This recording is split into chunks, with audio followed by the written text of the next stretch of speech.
Then on Life Kit, what do you think about living communally? I think co-living is a real return to a way that we used to live. That's coming up on Code Switch and Life Kit from NPR. Saturday at noon, here on GBH 89.7.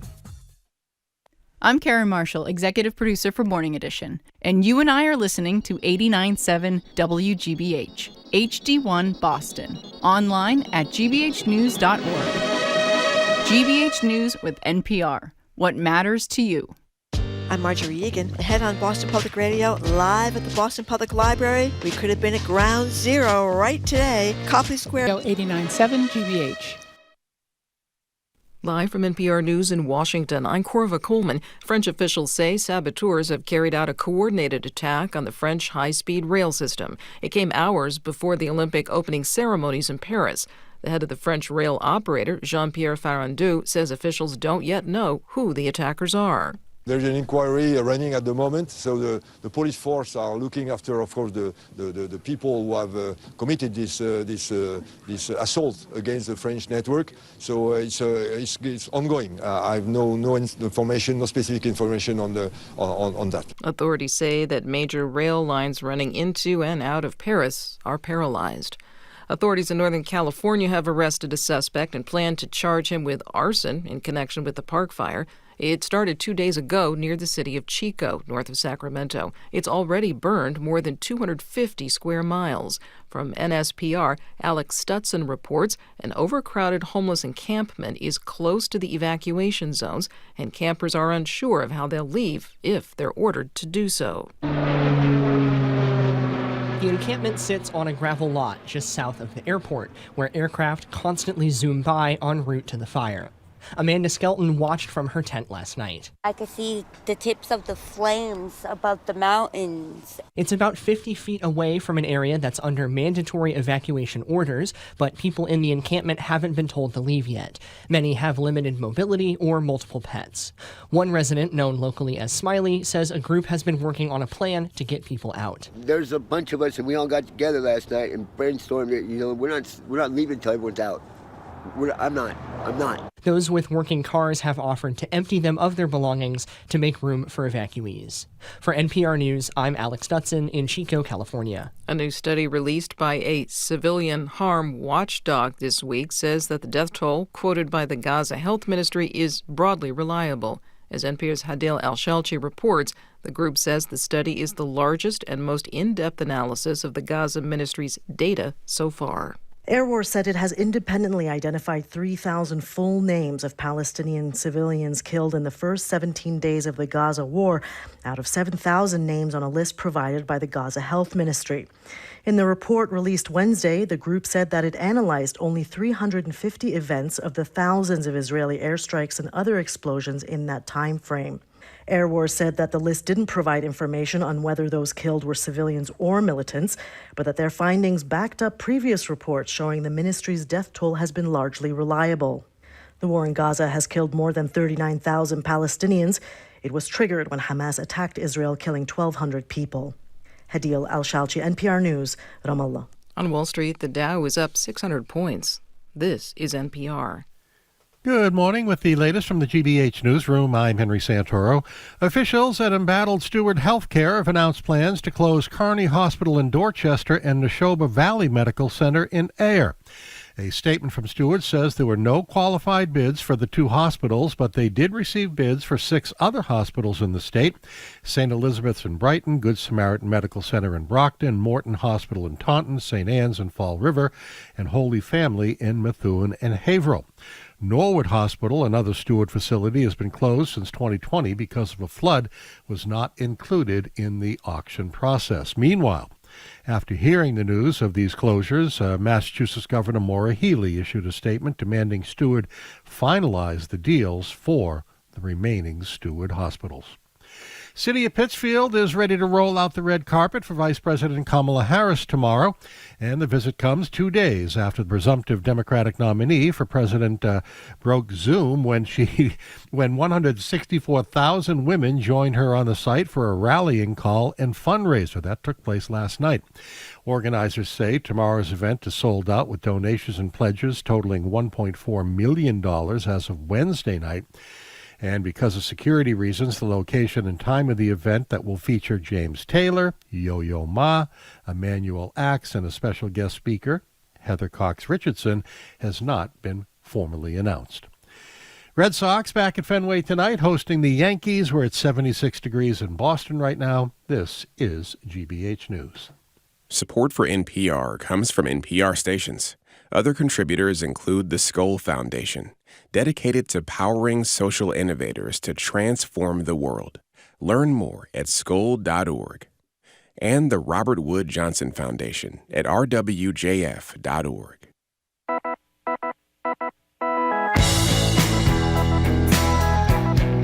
Welcome to Boston Public Radio. We are broadcasting live from the Boston Public Library. You're streaming at youtube.com/GBH News. Thank you very much. Andrea Brault is in for Jim Browdy, who'll be back on Monday. Hello, Andrea. Hello, Audrey. We have got some really terrific music in about a half hour. We've been hearing them before, rehearsed before. Zeli Mizeek is going to perform for us in just about a half hour. You don't want to miss that. Okay, Andrea. You and I could be at ground zero right now. Right out here on Boylston Street, we could see the parade of countries going right by our window. The Olympics could have been in Boston, in the Back Bay, Copley Square, all over Massachusetts, even down on Rhode Island. But as you know, in just a few hours, the opening ceremonies get underway in Paris. So do any of you at 877-301-8970, almost forgot the number there. Do any of you regret, I should say, rejecting the Olympics here? You know, it would have been a fine day for beach volleyball down on Wollaston Beach in Quincy. Do you regret it or not? Are you glad they didn't show up and cause all the traffic and disruption? Are you excited about the Olympics anyway? There is plenty to keep an eye on in these summer games. We've got Simone Biles is back again, that incredible, almost superhuman gymnast. She's back. LeBron James is leading up the basketball team. We've got great swimmers. We've got some great local athletes we're going to tell you about. It's a great break from the political mess we've all been through to just sit around and watch synchronized swimmers on TV and the track and field and all those great things. So we are going to open the lines to you at 877-301-8970. Are you watching the feats of extraordinary human ability? Do you watch for entertainment? Or are the Olympics, and this is part of why you support them, about something much larger, providing much needed connection to the human spirit in fraught times from countries all around the world? 877-301-8970 is the number to call or text us at. Now, what do you think? Do you wish we were seeing all the outfits, the different outfits that people wear from the different countries marching down the street right outside, Andrea? I was never all that excited about the idea of Boston hosting the Olympics. Yeah. It wasn't that I was necessarily against it. It didn't really excite me. I love the Olympics. I like the Summer Olympics a little bit better than the Winter Olympics. I think, the small size of our streets, the small size of our everything might have presented a bunch of logistic, problems. It's hard to conceive that we could actually do something that makes traffic worse, but I suppose if there was something, it would be the Olympics. We might have had to evacuate the entire city to fill the countries I think that's absolutely we would have right. had to go to New Hampshire for the week. Yeah, and people would have made a lot of money renting out their houses while they were away to people who wanted to. Just, I'm 2 miles from Fenway Park. Yeah. I could have been in like Flynn, right? But I think part of Shirley Leong's point in her column was about, first of all, drawing the Olympics here being a big idea, and we've talked about this with her and with others on this show about we talked about it with Seth Moulton about North-South Rail. Have we lost our ability to grab hold of big ideas and have the stick-to-itiveness to see them through? Have we just lost that? Yeah. And she also talks about the fact that we often use as an excuse for not expending huge amounts of money on big things, that we need the money for other things, and then we don't spend that money on other things. She points to Widet's Circle as, it looks just as bad as it's ever looked. A dump. Right. So, I mean, there's lots of fixed? parts to this. They're going to fix the tea. Yeah. Is the tea fixed? Yeah. I mean, that's kind of the issue. People do, countries and cities use the Olympics to build infrastructure that they would otherwise not, have the political will to spend the money for. And one of the things that and Shirley did say, Shirley has a great podcast, Say More, and she talked about this whole issue, because Shirley was one of the few people in Boston in the media that was supporting the Olympics. Everybody's kind of making fun of them. This is going to be another big dig. It's going to be another disaster. But, Shirley was pointing out those very things, that we need a deadline. We procrastinate. We would have had a deadline. The Olympics and Widet's Circle could have been housing now. And heaven knows we need a lot of housing. But anyway, how do you feel about this? Are you tuning in? Is going to be relief from hearing about the presidential election that's coming up and all your other woes and the terrible things all around the world? Is it going to be a respite for that? And are you upset that you are not going to have the Olympics in your own backyard? What are you laughing at? I'm laughing. One of our texters said, no one in Boston would have been able to see the Olympics because they would have been stuck on routes 3, 138, 95, 2, 93, etc., or would have been stranded at a tea stop during a tea breakdown. That's right. And then the texter says, je ne regrette rien. Oh. I regret nothing. A little français there for us. That's right. They could have been under the Charles in some kind of disaster, or they could have been stuck on one of the bridges over the Charles, or they would have been that woman that had to jump off the orange line. Remember when she had to jump off the orange line during the fire. Because the orange line was caught on fire? Chris from Rosendale, you are first on the Olympic Hour. What do you think? Hi, Chris. Hi, how you doing? Fine, thank you. I'll tell you. I think that the Olympics at this point is a zombie anachronism. A quadrennial competition is something that made sense many years ago when international travel took weeks or even months. But now you can be anywhere in the world within a day and a half, and virtually every sport that's represented in the Olympics has their own individual world championship every year. If you have a quadrennial competition as well, a lot of the elite athletes, like the gymnasts and the figure skaters, are going to hit their peak in between those 2 4-year competitions and never really figure in it, though they may have won 3 world championships in between. The Olympics really is not about sports at this point. It's just a big, expensive, wasteful party. So I guess that means you're not disappointed, Chris, that they're not going to be marching down the streets of Rosendale? Or do we have you on the record on that? Absolutely. Okay. And I do not regret having it here at all. Most of the cities who host the Olympics find out that it was sucker bait from the start. Yeah. They wind up with tons of worthless infrastructure that just has to be torn down, and none of the promises ever really come true. I think Barcelona made out okay, but that's about it. Yeah, Barcelona did pretty well, and Los Angeles did pretty well a few years ago because they already had the buildings and the structures there from a previous Olympics, so they didn't go broke putting up new ones. That is the point that Salt Lake City for the Winter Olympics. Salt Lake City, that's right. Yeah.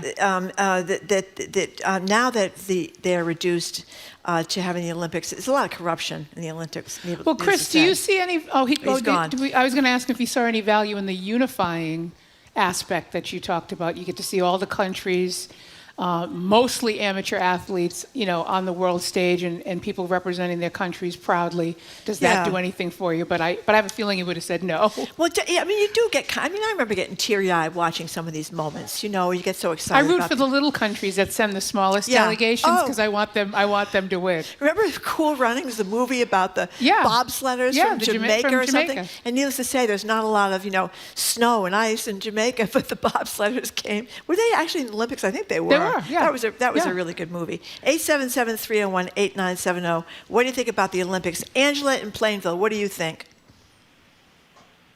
Oh, hello. I've been in Paris twice. Just the most magical place. I'm so excited to see it again, and I just hope everything stays peaceful after the upset overnight. And to be honest, Paris compared to Boston, I'm sorry, it's Paris to me. Well, we should, Angela, thank you for pointing out that there was this terrible arson attack disrupting these trains in Paris before the Olympics. Juliet Kayyem, our national security expert, has been a consultant, and I can't wait to talk to her next week about what happened there. No one was injured, but the impact and the delays are going to be significant because the opening games are today, and as we've talked about before, it's kind of a cool thing that they're doing. The countries are going to be floating down the Seine River instead of marching into a stadium, so it's going to be a whole different look. The ceremony starts, by the way, at 1:30 this afternoon. I think you can stream it on Peacock all night long. Yes, anytime. And for free. They really do want to attract the audience, so you don't have to subscribe to Peacock in order to watch it. It's on NBC. And NBC is, obviously our local is NBC 10, so you can find it there too. 877-301-8970 is the number to call or text us about the Olympics. We should say we have some great local athletes that have made it, and one of them, we've had Mary Mazzio on the radio with us many times. Mary Mazzio was a rower, and she was in the Olympics back, I don't know, it's got to be like 20, 25 years ago now. Her daughter is now in the Olympics again, rowing as well. Mary's daughter is it's a generational thing, I guess, for that. That's kind of exciting. A great soccer player, Miles Robinson from Arlington. A great gymnast, Frederick Richard from Stoughton and Stephen. There's a lot of excitement around him. Yeah. Yeah. Don't you love to watch the gymnastics? Yes, I do. How do these people do this? And you know what I mean? Most of us can hardly stand on one foot, and these people are flying through the air. 877-301-8970 is the number. How do you feel about the Olympics? Is it relief from politics? Do you wish they were here? Are you happy that they're not here?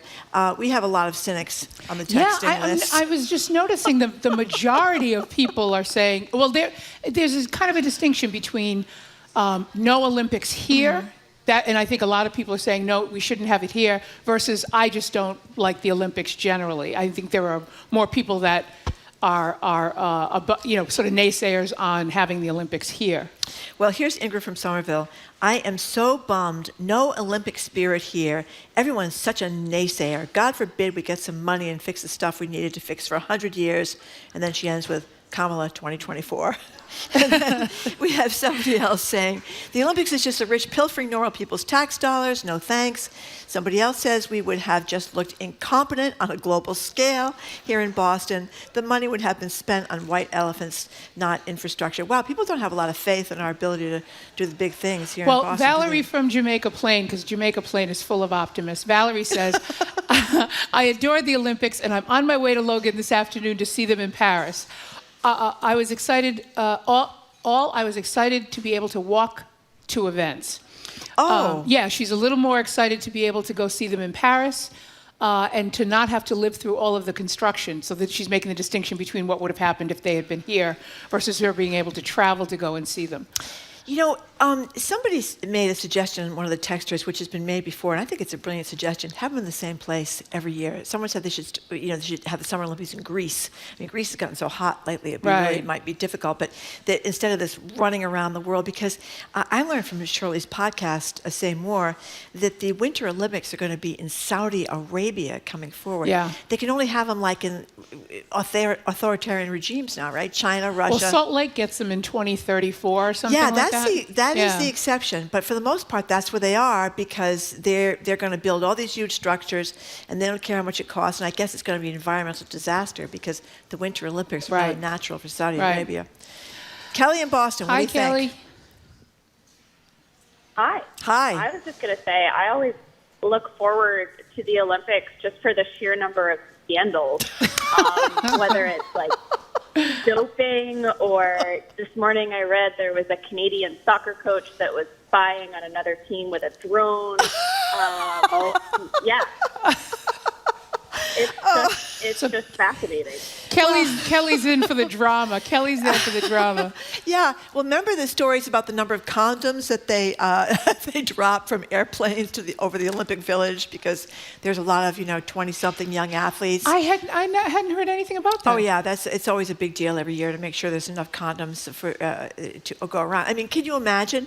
You've got hundreds and hundreds of 20-something people with these bodies you can't believe, and they're over there for a couple of weeks. You need to drop them from the sky? Like you can't make them available elsewhere in the village? They may not. I think it was kind of a joke that they were dropping them from the sky. Or maybe a marketing promotion. Yeah, they have like an airdrop of condoms over the Olympic Village. I think you could probably buy them at the CVS at the Olympic Village or whatever. Well, it sounds like there's such a huge emergency that you've got to airdrop them in.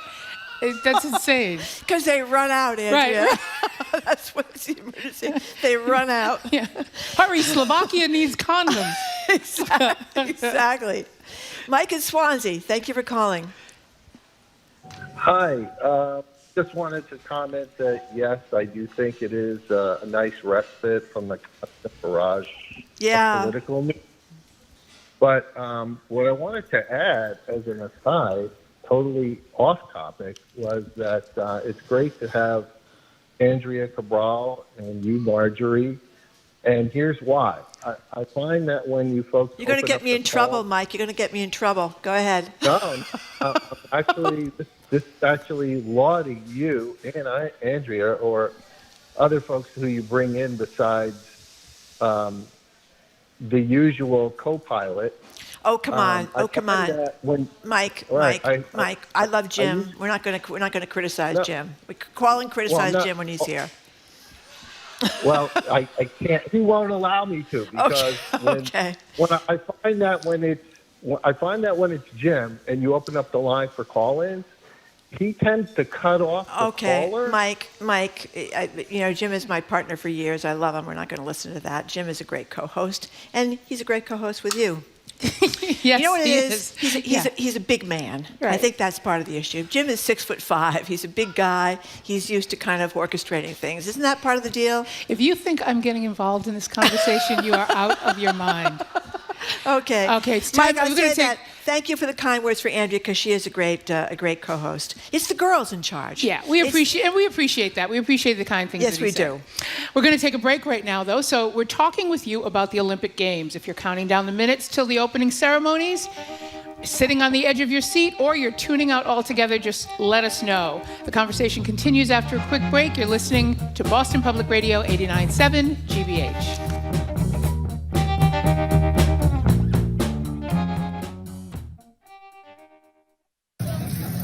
The athletes have arrived and the French capital is getting crowded with spectators as the Olympic Games get underway. Security is tight across Paris, but the River Seine is clean for swimmers. I'd swim in it, or not. Our man on the ground takes in the opening ceremony. Let the Games begin next time on The World. This afternoon at 3, here on GBH News 89.7. Our programs are made possible thanks to you. And the Adventure Park at Heritage Museums and Gardens. Zipline and climbing trails for all ages, 7 days a week this summer, rain or shine. More at myadventurepark.com. And ISS National. Researchers and developers can learn how to take their research to space at the International Space Station Research and Development Conference in Boston, July 29th to August 1st. Registration at issconference.org.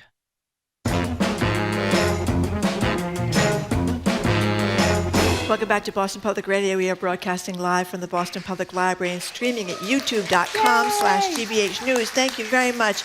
Andrea Cabral is in for Jim Browdy, who's going to be back on Monday. If you're just tuning in, we're talking about the start of the Olympic Games. The opening ceremony kicks off at 1:30 p.m. local time here. Of course, the Olympics are not here. They are in Paris. They could have been here. Olympic soccer's already underway. The U.S. women's team just won their first match, 3-0 against Zambia, and Mallory Swanson scored 2 goals within a minute of each other.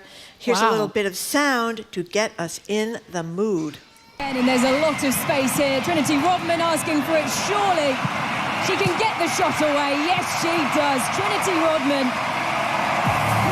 Her debut at the Olympics. A lovely threaded ball. Can Swanson finish? Yes, she can. Brilliant from Mallory Swanson. But it could be more now. Here's Sophia Smith, who's looking to get in on the action. Or it will be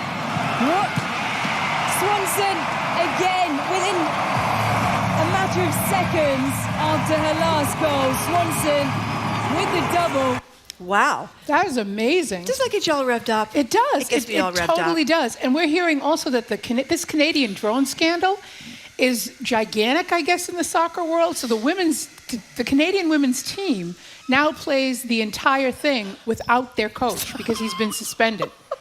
I mean, yeah, hey, that's bad. You gotta have a few good scandals. You know, you always have to. I think Rob from Lowell kind of captures the negative attitude around here, Andrea. He says, it's a little disappointing that we won't host the Olympics in Boston. We could have had a new event, diving into the Mystic from a burning Orange Line train. That is the one thing that would have negative. We're very negative around here. Well, it had visitors, all the Olympic folks come here. That's the first thing that they would have learned is that we are among the most sarcastic cities probably on the face of the earth. Yeah, Larry from Newton, thank you for calling. Yeah, I actually thought about having the Olympics about 30 years ago because it's the 250th anniversary of Lexington and Concord next year, and then we're going to have the 250th anniversary of the signing of the Declaration. And if you remember during the bicentennial how big everything was in Boston, yes, I think we got to fix up everything for that anyway. Well, that's a good point, Larry. Right. But timing. I don't know. I don't hear a lot of talk about that. Do you? I No, don't. but we should. Yeah, we should. We should. And I mean, like I tell you though, nothing like a trip to restore your wonder of Massachusetts, going up to Lexington and Concord. Are those the two prettiest towns, especially Concord, that looks so beautiful? But Larry, are you sad the Olympics aren't here, or are you glad they're not here? I'm sad. You're sad. Okay, you're a true patriot there, Larry. Thank you very much for the call. It does bring a lot of excitement, and it does. I mean, when we saw the Patriot, just even the Patriot, the Celtics parade, all of the people that flooded in, it was like 1 million people flooded in for the parade for the Celtics after they won. And it was a unifying event, but that was just for the Celtics parade. That's right. Yeah. That's right, which also came right by here. We get all the parades right here at the Boston Public Library. It's very exciting. But you do remember the big disruption when we had the DNC, the Democratic Convention here? Oh, yeah. Oh, that was scary. Remember they cleared out Boston. I remember being down there by TD Garden. And when you came out of TD Garden, they had this lineup of all these cops and riot gear. It was really They actually scary.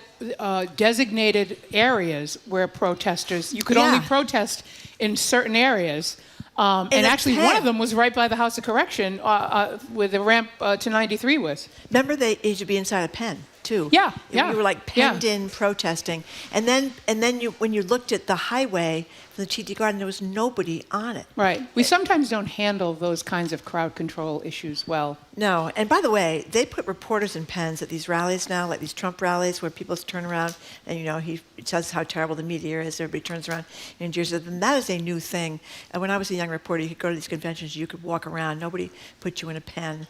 Anyway, Matt from JP. Hi, Matt. Hey, good morning. How's everyone doing? Great, thank you. I'm excited for the Olympics. I run a little kind of free community movie theater in Jamaica Plain. It's called Boylston Street Cinema. Oh, and, where is that again, Matt? COVID, Marjorie, it's on Boylston Street in JP. Oh, wow, I didn't even know that. That's great. Because I'm in JP. I didn't know it. Oh, you should come over. Yeah. Jim and Margaret mentioned it during COVID. It came up during conversation. We had a few people call in, I think, and just share that they had come by, but I wasn't able to call in. But we're really excited for the Olympics. We're going to put on some of the breakdancing. My wife is a big runner, so we're going to do a lot of the track and field and the marathon. It should be a lot of fun. That's a nice event. Nice. I couldn't understand the name of the theater again, Matt. Say it more slowly. So really simple. It's just Wenham Street. It's Wenham. Thank you. Thank you You very can Google much. it. Wenham Street and then cinema. And it's right by Forest Hills, and it's always free, always open to the public. We usually do movies and maybe we did a block party 2 Saturdays back, but it's just like a free community kind of like, it's a fun thing to do for people in JP and outside of JP, of course. Too. Well, thank you very much. Wenham Street Cinema. Matt, thank you very much for the call. I lived in JP for, well over a decade. JP's Had no great. idea that there was a community. I mean, I'm sure it's not that old, but Didn't even know it was there. Good to know. Bob from Oklahoma is one of our frequent callers. He said, I mentioned the heat in Greece. Oklahoma City is going to host 2 events in 2028, softball and rolling. July and August in Oklahoma is 100 degrees plus each day. So I guess we're catching up to some of these countries. And here's Chris from Boston. This is an upbeat attitude, Andrea. I love the Olympics. I love the pageantry, but I also love that it's one of the rare times we can come together as a country, this is a great point, to be proud of our athletes and in a worldwide civilization in friendly competition. Chris from Boston, thank you very much. And that is true. I think that's really the biggest part of it, is that every country feels that way about their athletes. And not that, I have to win all the time, but it is nice to see the Americans win a lot of these things. I went to Stanford in California. There's a lot of great swimmers. And I never heard of anything called water polo until I got to California. I saw people swimming. So I remember when I got there and I go down, I used to be a little bit of a runner. So I went down to the track just to see if I could be like maybe a walk-on, do a little. And I saw, it looked like Florence Griffith Joyner, racing around the track. There were all these unbelievable athletes. And then incredible track and field athletes. My roommate's boyfriend was on the swimming team, the Olympic swimming team. You go to the pool, and I can swim. I can do a side stroke, breaststroke. Right. It's like the Olympics is at the pool there. There's people coming off the diving board and triple flips and all this kind of stuff. You just see the whole breeding ground for great swimmers in California, in Florida. Basically all around the country you can swim inside.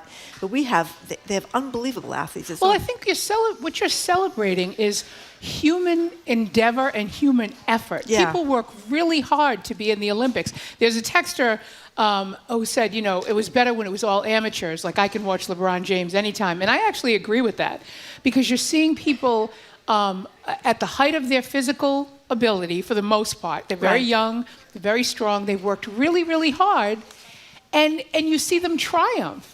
And you feel terrible when people, things don't go well for people. There's like a global empathy for them.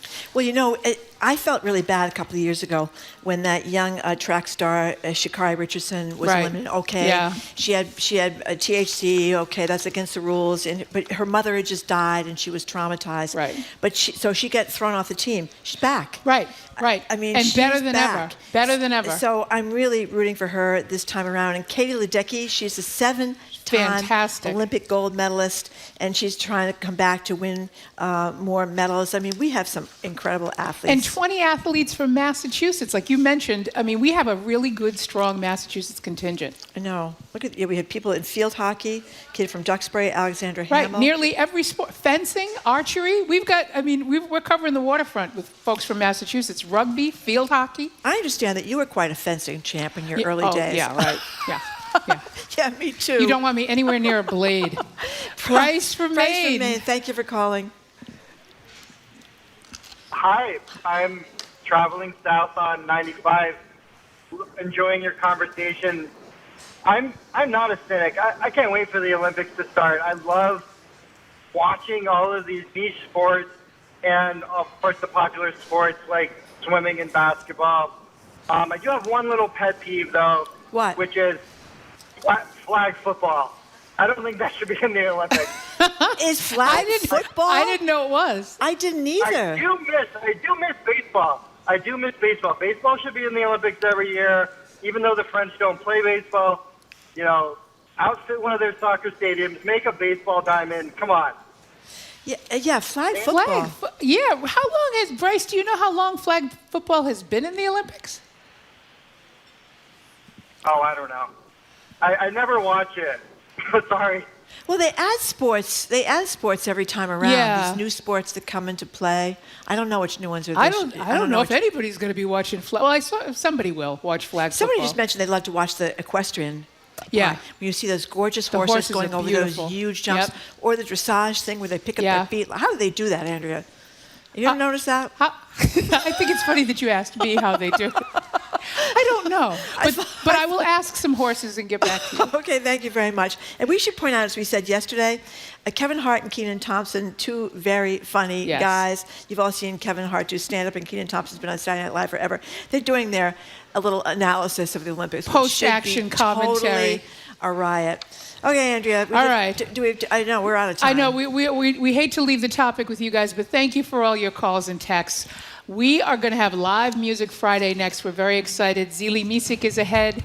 And we're going to have the folks from the Free for Everyone Race, Amity, Arts, and Music Festival at Faneuil Hall. Tomorrow, the folks organizing that are going to be with us. Live Music Friday is next. You're listening to Boston Public Radio, 89.7 GBH.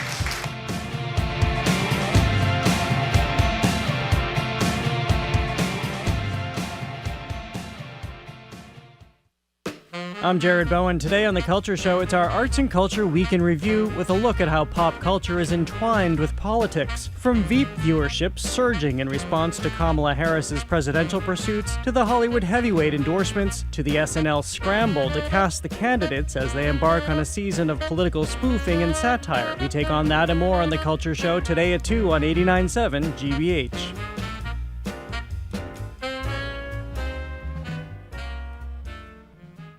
Support for GBH comes from you. And Standish Village in Dorchester's Lower Mills, providing assisted living residents with programs designed to help seniors stay sharp, social, and independent. Learn more at standishvillage.com/programs.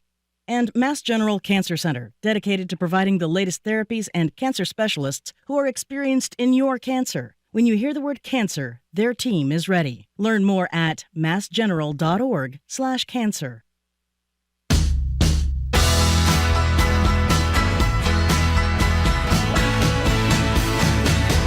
Welcome back to Boston Public Radio. We are broadcasting live from the Boston Public Library and streaming on youtube.com/GBH News. Thank you very much. Andrew Cabral is in for Jim Browdy. He'll be back on Monday. Okay, congratulations. You have all made it to another live Music Friday here at the library. Tomorrow afternoon, noon to 6, at Faneuil Hall, it's the Boston Race Amity Arts and Music Festival. A chance to watch performances from dancers and DJs and all sorts of musicians, maybe meet a couple of stars while you're there, like Ben and or Jerry. We're going to hear a little bit about Ben and Jerry in just a second. It's all an extension of the mission birthed by one of the people standing with us now, William Smitty Smith, founder of the National Center for Race Amity, an organization whose aim is uniting people from different cultures and backgrounds. Thank you all for coming in. And headlining the festival is a band we're hosted on the show before, the multiracial, multi-generational, all-female band known as Zeli Mizeek, fronted by Kara Washington. Smitty Smith is here with us. Also, Board of Directors co-chair Jason Sweeney, as I said. And kicking us off, a little music from Kira and the band. Here is their first of two songs. The first song is I'm So Glad.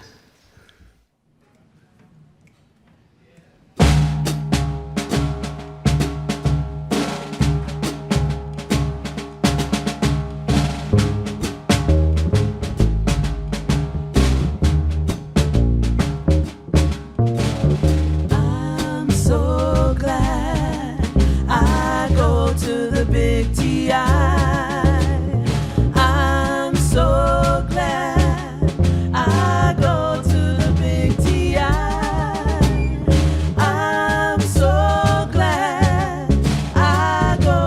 the big TI, singing glory, hallelujah.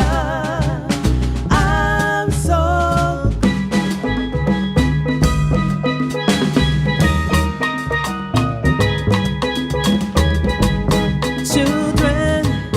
Children, don't you get weary till your work is done.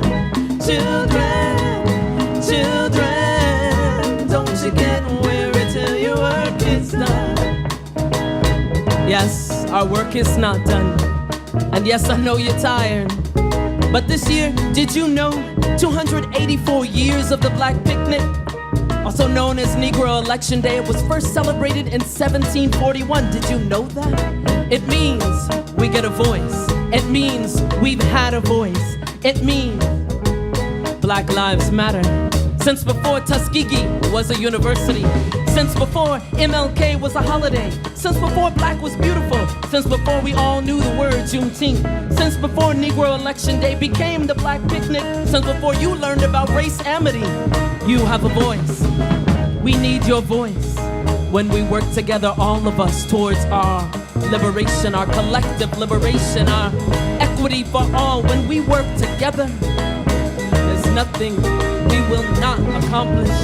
Vote like your life depends on it. Vote like you believe we can try again. Vote to thank your aunties and uncles.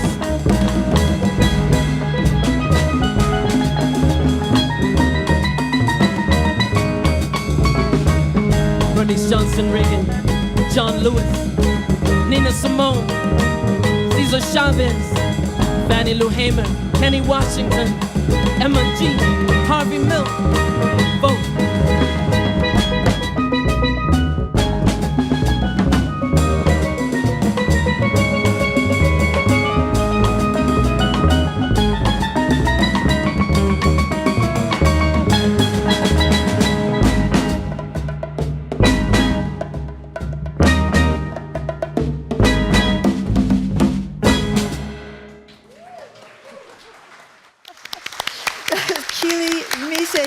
Coming over to join us. They are so good. In just a second, maybe introduce her band members too when she gets over here. Do we have a third? Yeah, we do. We have a third microphone all there.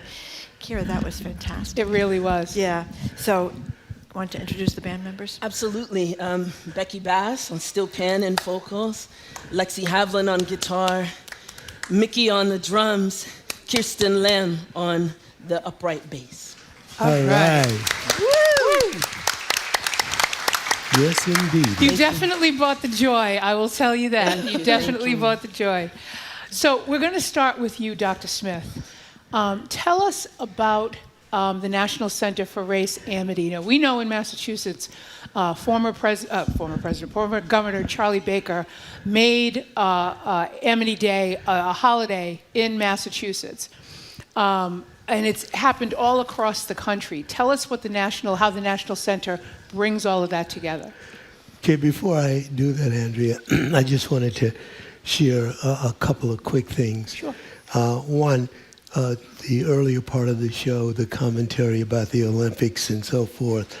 And I want to mention that the importance of that event is that it's a personification of this faith quote that I believe: the earth is one country and mankind its citizens. And so it's one of the rare moments we get to celebrate that. Secondly, Marjorie, thank you so much for having me here. Oh, sure. Years ago, Thrilled I was on with Jim, and then, to be honest, I listened frequently thank you. to the program. Thank you. But I can never get through on a line. to make it, we'll get you the hotline. No, but here I am now. Thank you for coming in. And thank you so much, Zeli Mizeek, because you personify another very important value and observation, and that the blending of various notes, which is personified culturally through music, Zeli Mizeek, but this blending brings forth an incredible harmony. And thank you so much for that. So now to just a quick take on race amity.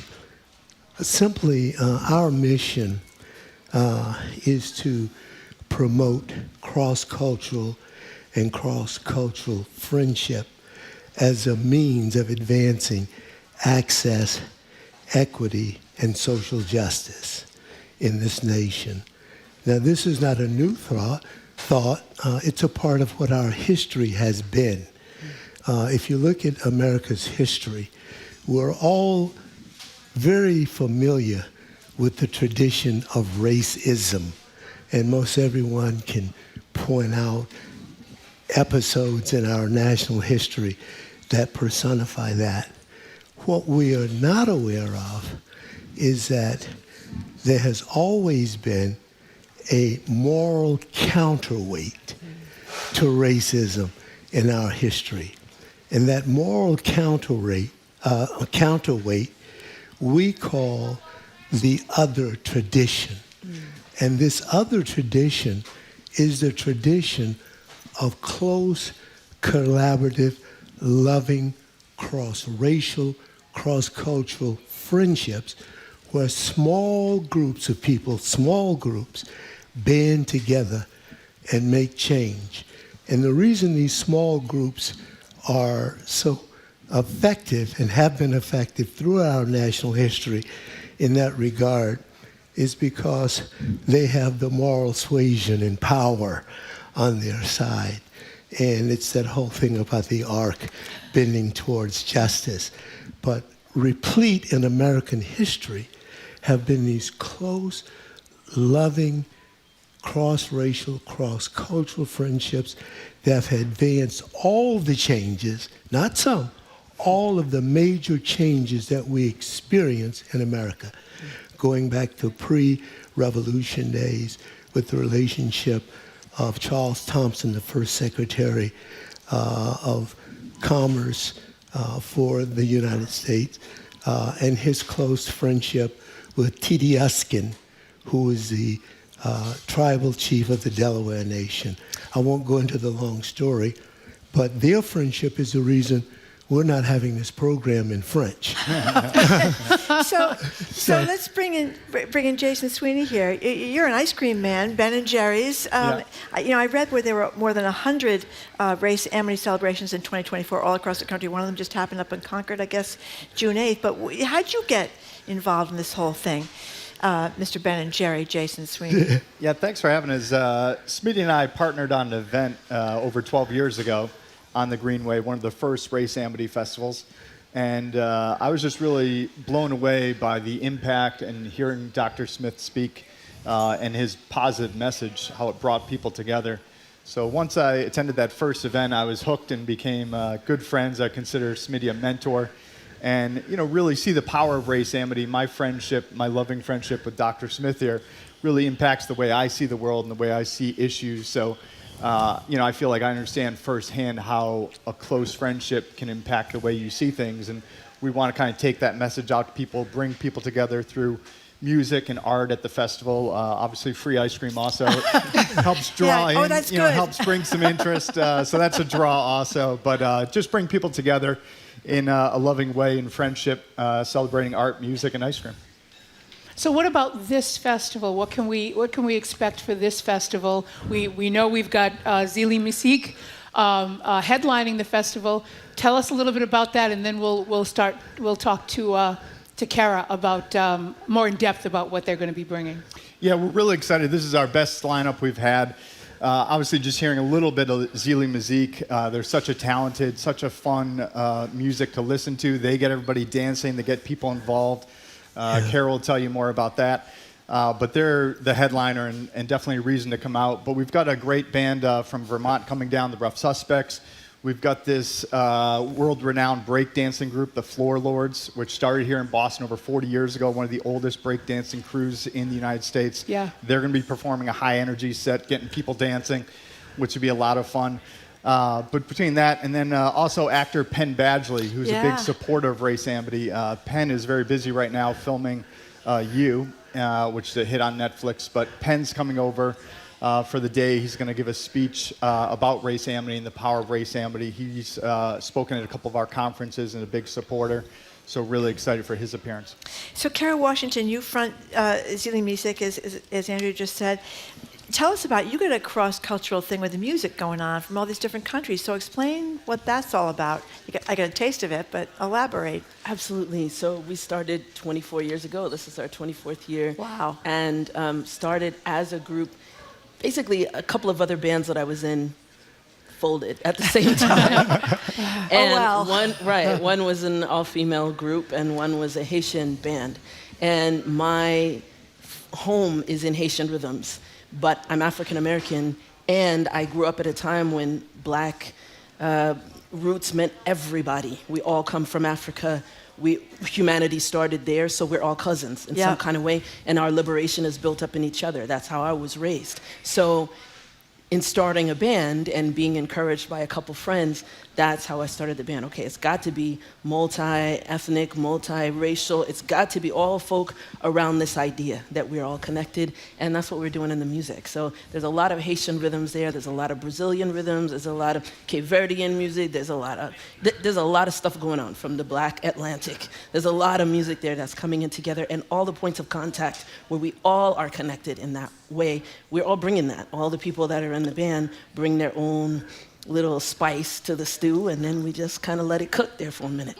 It's astonishing how seamlessly those influences blend. I said earlier, I'm Cape Verdean. My father was in a Cape Verdean band with his brother, a trio. I recognized it immediately, and you're drawn to it.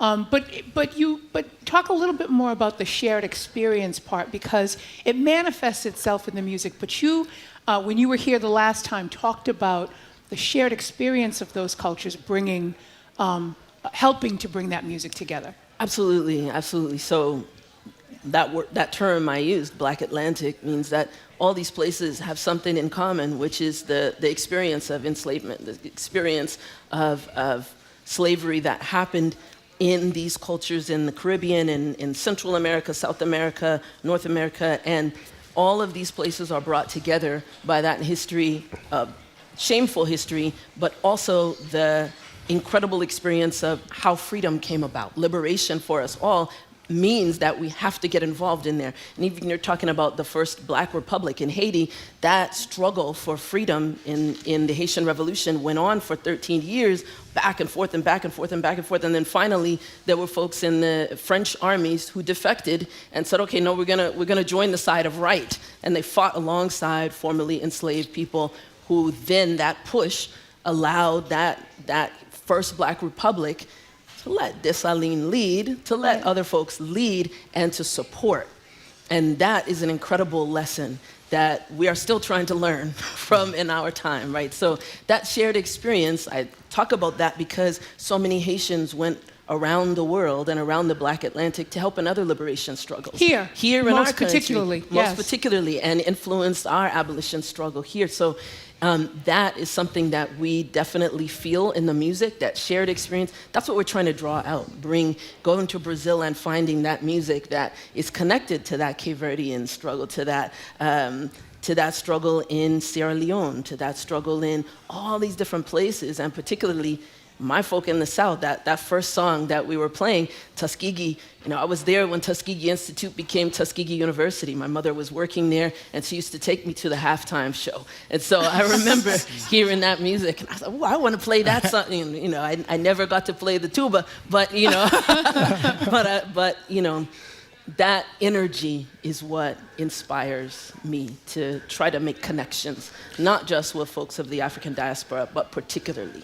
Right. Well, Carrie, you're going to play for us just in a couple of minutes again for us, but I wanted to ask William Smith, who founded this whole thing, the National Center for Race Amity, what I suspect, and correct me if I'm wrong, if I went to the event in Concord last month, what I'd see is people cross cultures, cross ethnicities, cross races, people from different coming together to understand each other. That's what this is really about. We are a very segregated world still, race, class, rich, poor, that whole thing. That's what this is about. Yeah, well, yeah, and it draws on the sociology of humankind. And specifically, in human relationships, the top relationship is among families. Right. We love our families. Even those crazy people in our family, okay? And I have some in my family. After family comes friends. And when we develop friendships and relationships, it allows us to explore and do things and be accountable to one another that in ways no other relationship does. We can't choose our families, but we can choose our friends. And personally, if one of my siblings were to give me a piece of advice about something, sometimes my answer might be, hey, look, mind your own business. I got this, right? But if my best friend, Bob, makes a suggestion about something that's critical, I'll listen. I listen differently So it allows us, as we develop relationships, to be able to communicate in ways that we won't in other ways. Jason, we only have a minute before we're going to hear more music, but just briefly tell us how being involved with this group has changed you.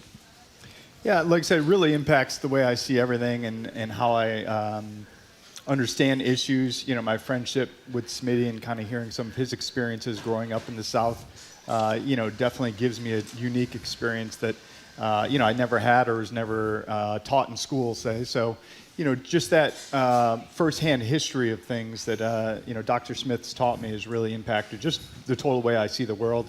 And that's why we're excited for this event, to hopefully bring other people into the Race Amity movement and the power of Race Amity, which is really powerful. And I assume that's been mutual, that you have done that, you know, you have learned from him as well. Oh, yeah. This is my boy. This is my man here. We've just really developed a close, loving friendship. And the power that friendship allows us to do this kind of thing. And Jason really has taken the big leadership in the Race Amity Festival that's going to be tomorrow here in Boston. And he's, at my age, I'm looking for replacements. He's one of them. He's the co-chair of the National Center for Race Amity. So before Care starts, give us a website if people want to get in touch. Jason, what is it? Yeah, if they go to raceamity.org, they can kind of look at the lineup, check things out, get all the details. It's 12 to 6 at Faneuil Hall Marketplace tomorrow. We look forward to seeing people there. Okay. I think we're going to start to focus a little more on the other tradition when we do all of the other stuff on this show, right? That's right. Yeah. That's right. Okay, we're going to hear a second song from Zeli Mizeek. What are we going to hear? It's called Logina. Logina, we're ready. It takes us back to Haiti for a minute. The first time I went to Haiti, I felt like I was still in the South. So we're there on Wangol.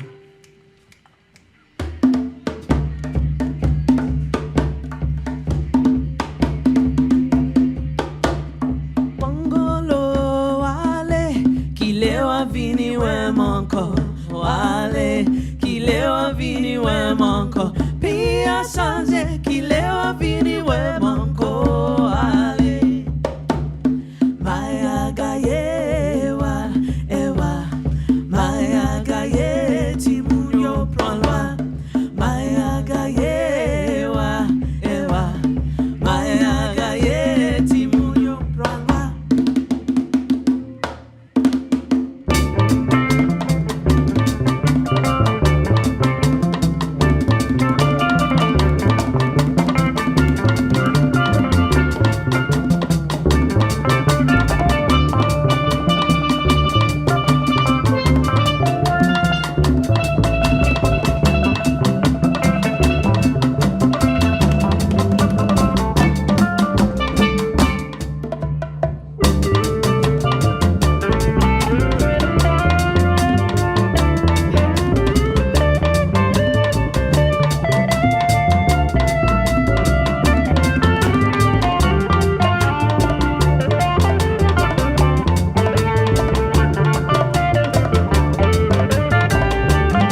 All right.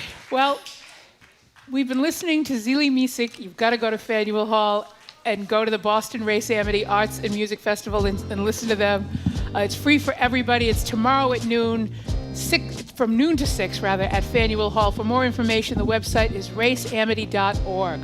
We also want to thank the Race Amity founder, William Smitty Smith, Dr. William Smitty Smith, and Jason Sweeney, who's the co-chair of their board of directors and Boston's Ben & Jerry's franchisee.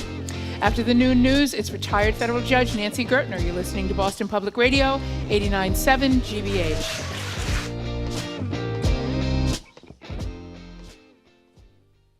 GBH. You're listening to Boston Public Radio with Jim Browdy and Marjorie Egan. Just ahead, more smart conversation about what's going on in our community. That's right after an NPR news break, here on GBH News 89.7. Funding for our programs comes from you. And the Boston Speakers Series, announcing its upcoming season at Symphony Hall for 7 evenings, including Andrew Lloyd Webber, Liz Cheney, former NATO Commander Admiral James Stavridis, and Supreme Court Correspondent Nina Totenberg. BostonSpeakers.org. The Great American Recipe is back for thirds. A new group of talented home cooks showcase signature dishes in this uplifting competition. The Great American Recipe continues tonight at 9 on GBH2. Trusted. Local. News. You're listening to 89.7 WGBH, HD1 Boston, online at gbhnews.org. GBH News with NPR. What matters to you. Live from NPR News in Washington, I'm Lakshmi Singh. The French capital is reeling from coordinated arson attacks on 3 high-speed train lines today, just hours before the Olympics opening ceremony. Prime Minister Gabriel Attal says the assailants attempted to carry out a 4th attack but fled. Attal disclosed today that those behind the pre-dawn attack struck the nerve centers of Paris's high-speed rail system. Rail service disruptions are expected to last all weekend in Paris, where people from all over the world are in town for the Summer Games. NPR's Eleanor Beardsley reports on the impact on the public as hundreds of thousands of people converge on Paris and more than 10,000 athletes and guests prepared to float down Paris's famous River Seine in a boat ride that is the opening ceremony. It's a psychological feeling because people are saying, oh my gosh, is this just a one-off or is this the beginning? This city for a week has been under lockdown. I mean, carved up with different security zones. You cannot get close to the river. You have to go through so many police barricades and checkpoints. And they have blocked off the ring road, the beltway. Cars cannot even come into the city now. They are closing the airspace in like a 90-mile perimeter. NPR's Eleanor Beardsley reporting. Vice President Kamala Harris has secured a key endorsement for her presidential nomination, that of former President Barack Obama. Yesterday, Harris met with Israeli Prime Minister Benjamin Netanyahu. She says she supports Israel's right to defend itself against Hamas. She also says she will not be silent about the humanitarian toll the Israel-Hamas war has had in Gaza. NPR's Kat Lonsdorf has a reaction from far-right members of Netanyahu's government. Harris pledged her, quote, unwavering support to Israel, but also urged Netanyahu to, quote, get the deal done, referring to a ceasefire deal with Hamas that would also get the hostages home. Harris called the war in Gaza devastating, saying, quote, I will not be silent. Far-right members of Netanyahu's coalition, who have increasingly had influence on the prime minister, fired back. National Security Minister Itamar Ben-Gvir, who has vocally supported Israeli settlements in Gaza, wrote simply on X, there will be no ceasefire, Madam Candidate. Finance Minister Bezalel Smotrich also took to X. He wrote agreeing to the deal would be, quote, surrendering to Sinwar, referring to the leader of Hamas in Gaza. Do not fall into this trap, Smotrich wrote. Kat Lonsdorf, NPR News, Tel Aviv. Meanwhile, today, former president and Republican presidential nominee Donald Trump will host the Israeli leader at his South Florida estate. U.S. stocks are trading higher this hour. The Dow is up 753 points, or 1.8%, at 40,688. The Nasdaq is up 195 points, or more than 1%. It's NPR. Good afternoon. With the latest from the GBH Newsroom, I'm Henry Santoro. Online voter registration in Massachusetts shot up this week immediately following news that President Joe Biden was ending his re-election bid. The surge in voter engagement signals new excitement over the election, especially among young voters. So says Ella Gardner, spokeswoman for the Young Democrats of Massachusetts. Now, with Vice President Harris presumably at the top of the ticket, this is a candidate that young people can rally behind and say, you know what, we can actually be excited to vote for someone who is younger. Between Sunday and Wednesday, the Secretary of State's office recorded nearly 8,000 online voter registrations. That's up double from the prior week. Those numbers aren't exclusively new registrations, as they also include change of address or party affiliation. As you get ready for lunch, listen to this. The Boar's Head Food Company recalling several deli meats for possible listeria contamination that could be linked to a multi-state outbreak that's left 2 people dead and sickened nearly 3 dozen others. Massachusetts is on the list of recall states, so the Centers for Disease Control says the patients who got sick are also from Massachusetts. The recall includes over 207,000 pounds of products that were shipped to retail locations nationwide. Products range from different types of bologna and ham to beef salami, sliced turkey, liverwurst, heat and serve bacon. You can find the complete list at usda.gov. CDC says so far 2 people have died, over 33 have been hospitalized, many more sickened. This is GBH News. Support for NPR comes from NPR stations. Other contributors include Schwab, with Schwab investing themes like artificial intelligence, renewable energy, or pet passion. Over 40 themes to invest in. Learn more at schwab.com. And the Doris Duke Foundation.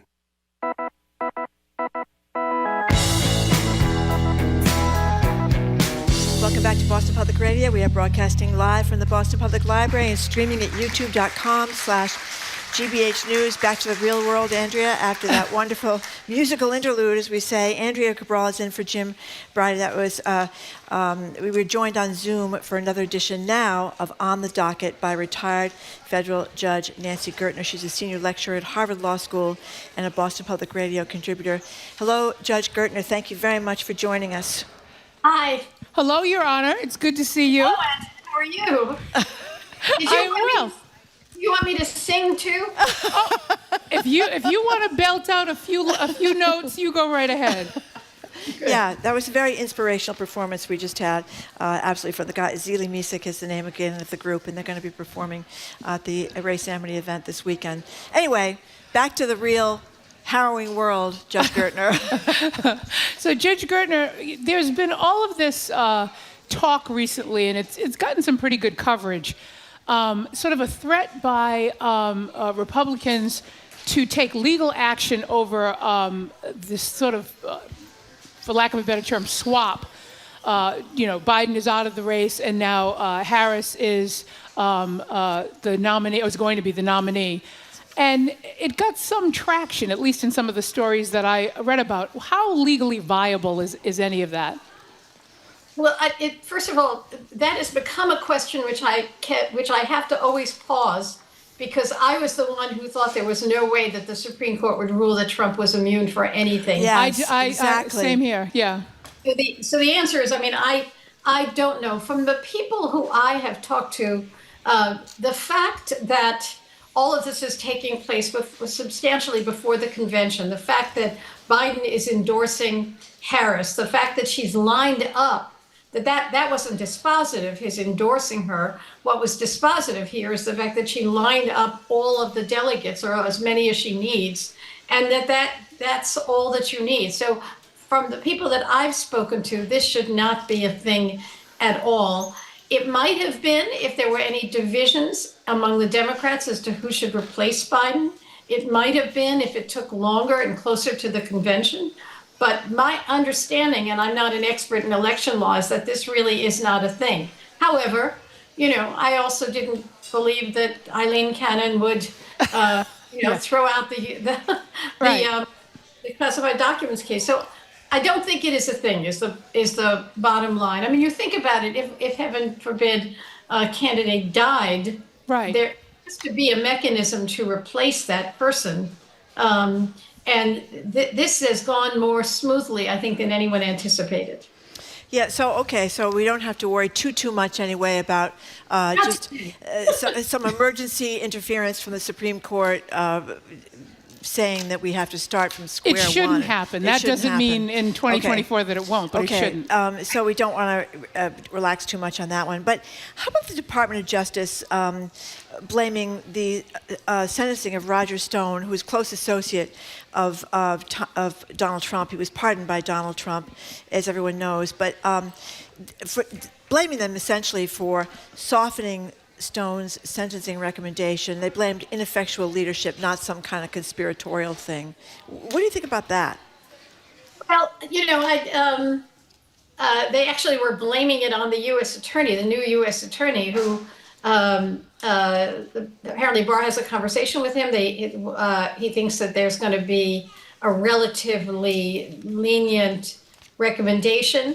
The new U.S. attorney then comes up with a proposal for us more strict than they anticipated.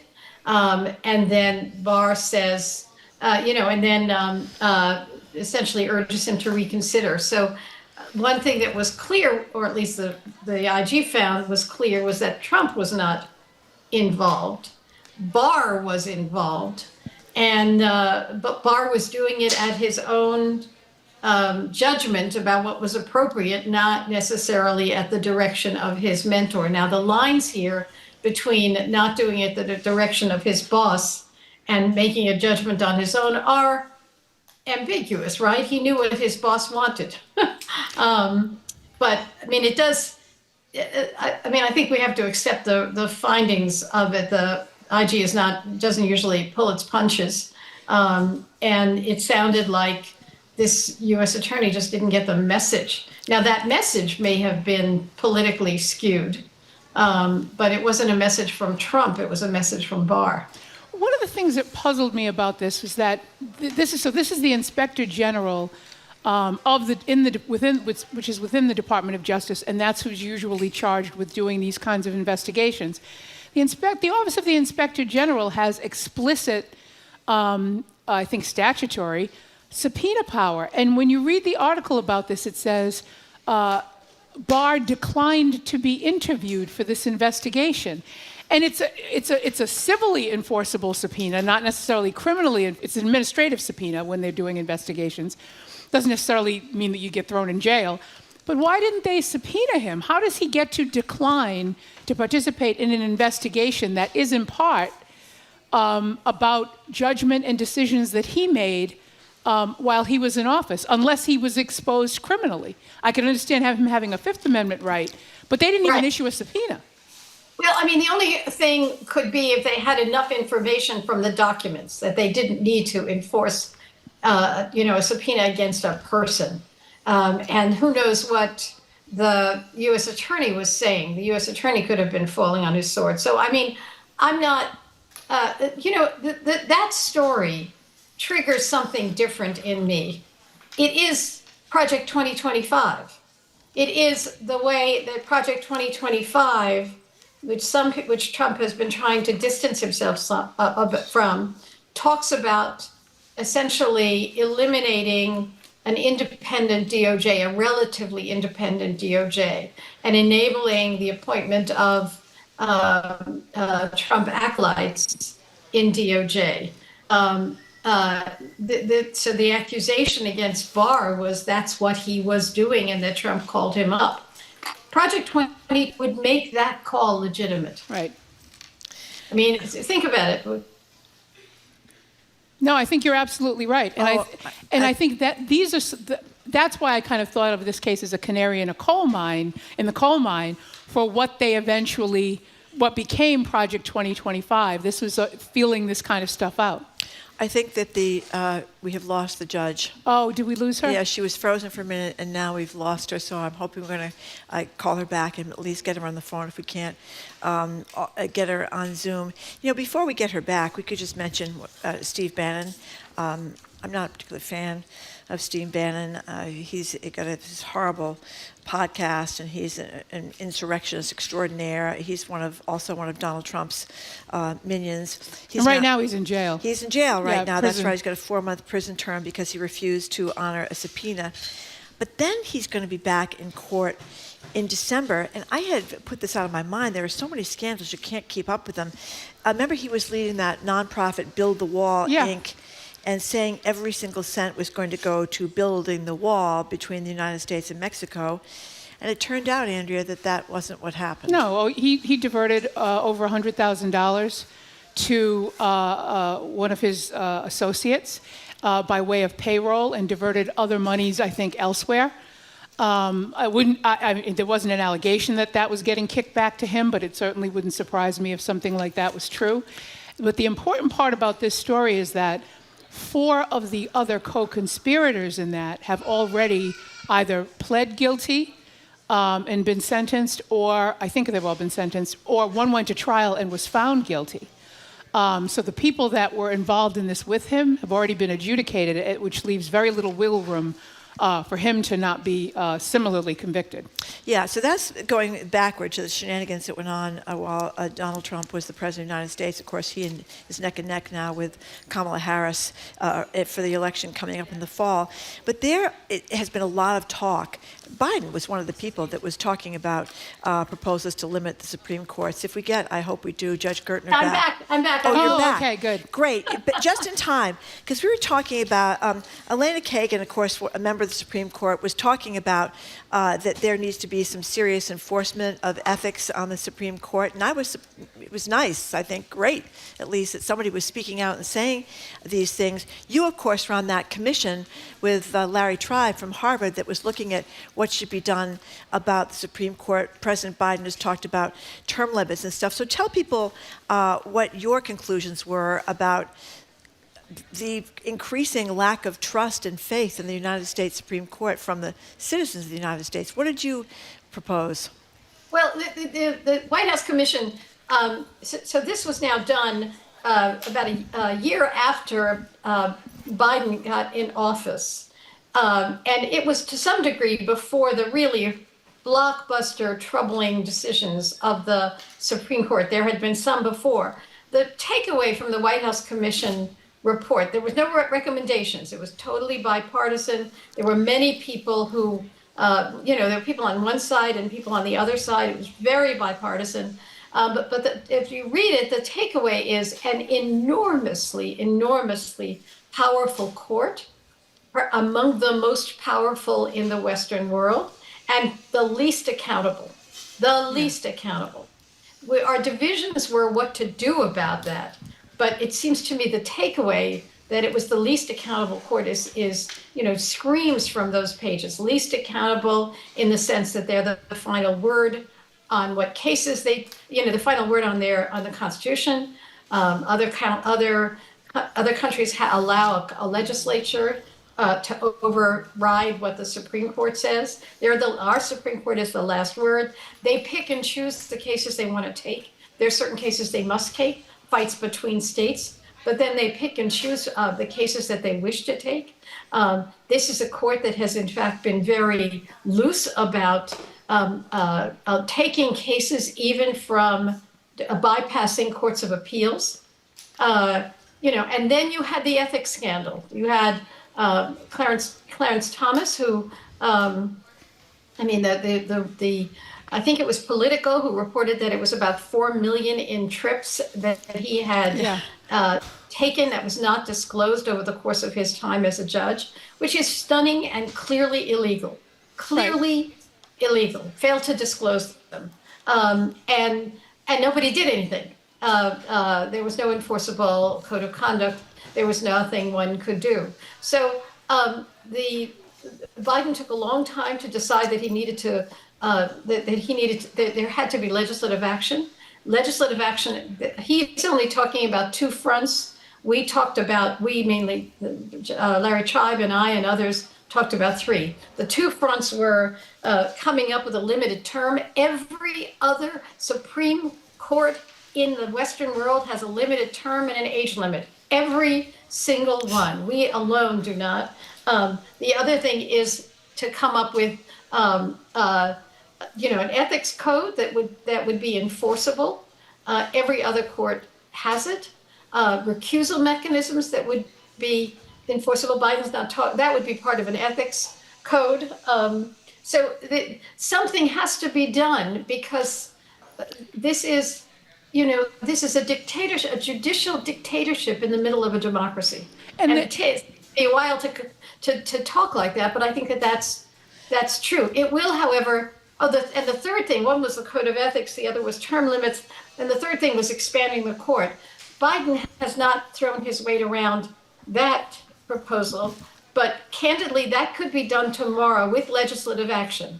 The court, if you recall, after Scalia died, was a court of 8, and the republic didn't fall.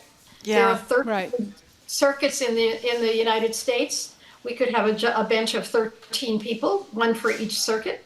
Other courts are larger. I mean, we can go on and on and on. This is a deeply, deeply flawed institution, and something needs to be done. And part of the issue is that it's like with democracy, even writ larger than just the judiciary.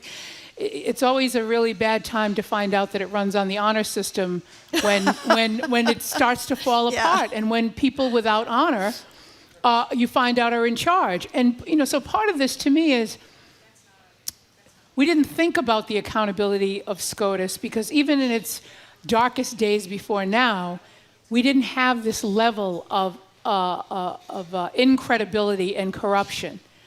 And so we're finding out now. But just reading that a sitting justice is trying to persuade Chief Justice Roberts, I think it'll come to nothing, to put in some enforcement mechanism. I thought, I've never heard of a Supreme Court justice seeking to enforce ethics rules against other Supreme Court justices, or even openly acknowledging that they needed to be enforced because people weren't complying. She's suggesting that there be a panel of lower court justices within the federal system that sort of override this. Can you tell us a little bit about how judicial conduct and discipline is handled now, and what do you think of her suggestion? Well, there is that way you can basically bring a misconduct accusation. I actually suggested that Eileen Kennan in the classification case. That's a good suggestion.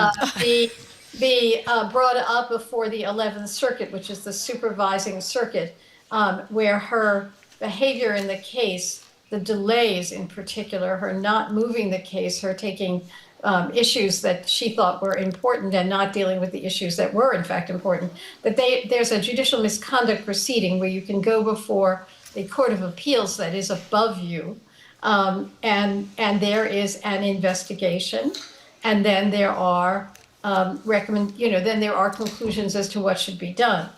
Now, so with the Supreme Court, think about it in two ways. One is there needs to be an investigative body. Politico shouldn't be conducting the investigations. There should be a mechanism to investigate, putting aside what the enforcement mechanism would be, but there should be a mechanism to investigate. And then the question is, what's the investigation is presented to what body? It could be senior judges of the lower courts. It could be a subcommittee of the court itself.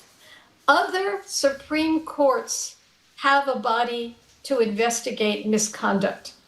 Others deal, surely it's hard to think about a lower court standing in judgment on, the Supreme Court, but that's done elsewhere.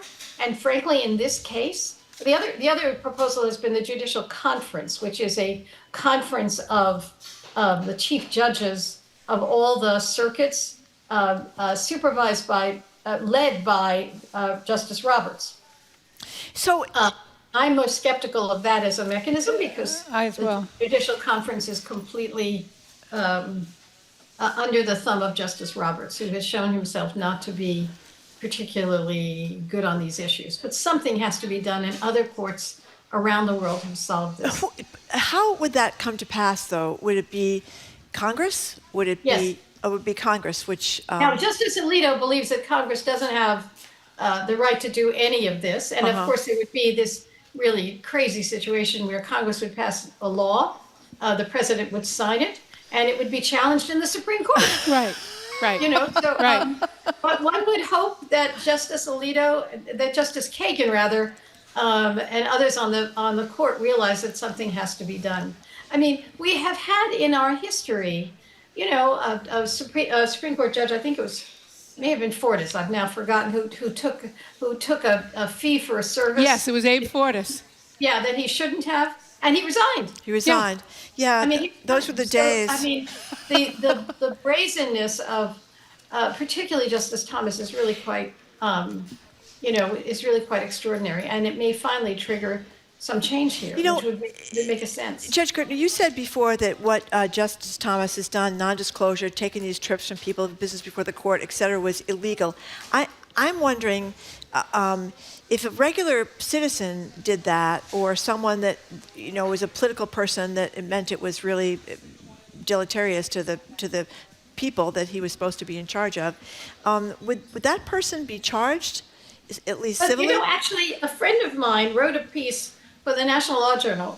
So you have to, you fill it, this is what the piece is about. Essentially, you sign a document when you're a judge, you sign a disclosure form, and you disclose the things that supposedly have to be disclosed.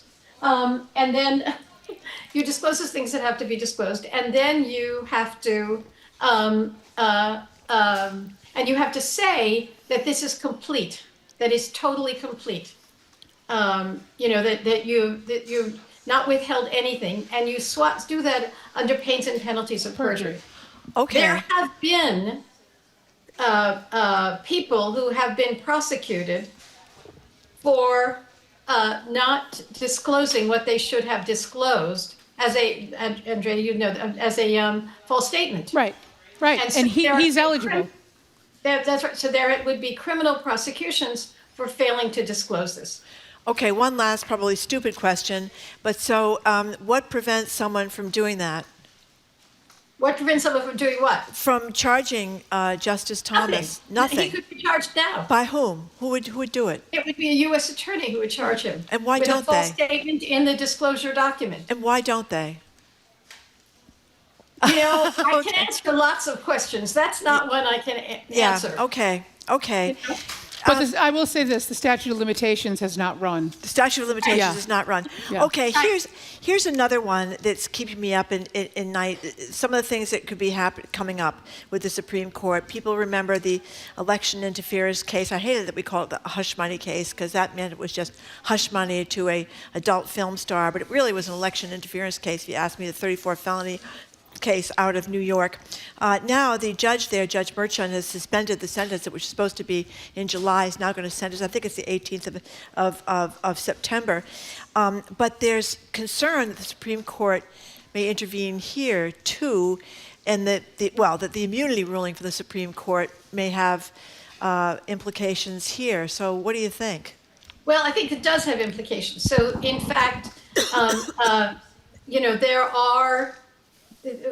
there's evidence in the election interference case that involves conversations with Hope Hicks in the White House while Trump was president. Right. And the decision seems to suggest that certain official acts can't even be considered in another case. And the question is whether the conversation with Hope Hicks is immune under this extraordinarily bizarre decision of the Supreme Court. And if it is immune, what was its role in getting this conviction? Was it critical to the conviction? If it was critical to the conviction and shouldn't have been admitted, then the conviction is overturned. The Court of Appeals in New York is dealing with that.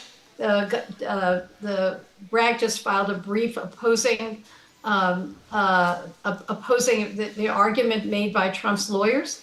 I think that this argument should fail in the New York courts because the Hope Hicks conversation was about election interference, which can't be an official act. Exactly. But who knows what? I think that the Court of Appeals would be. I think the New York Court of Appeals will give it short shrift, but the Supreme Court could take that. So defelonized before the election? Is that what you mean? Have to make, was this improperly admitted And with respect to improperly admitted, there are questions about he didn't make this argument. Did he waive this argument? Is it too late to make it now after the fact? And even if it was improperly admitted, how important was it in the overall case? Okay. Its relevance and materiality. So part of it could be thrown out, or all of it could be thrown out? All of it would be thrown. Well, I mean, all of it would have been thrown out. I mean, a court could make it. I suppose If it were relevant material enough. Yeah. I mean, it would be. You know, this is not the kind of case where you say it was relevant to count one, but not count two. The Hope Hicks testimony was really relevant to the whole notion that the president fully understood what Michael Cohen was doing, that Michael Cohen was doing it at his behest, and that its purpose was election interference. So that these issues, as a matter of evidence, will be on the appeal of the Bragg conviction. You know, people who know more about New York judges than I just believe that this will not be successful, but the Supreme Court could review it. Yes. Okay, so we're going to go from the ridiculous, as opposed to the sublime to the ridiculous to the even more ridiculous. The Missouri Attorney General has apparently filed an emergency petition to the Supreme Court.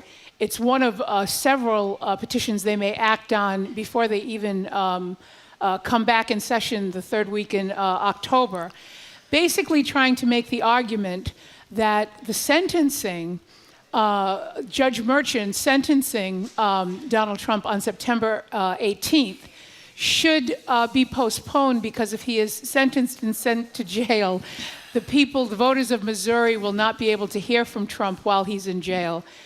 Just give me your reaction to that and the potential for the Supreme Court, what their ruling might be on that. Bonkers. Yeah.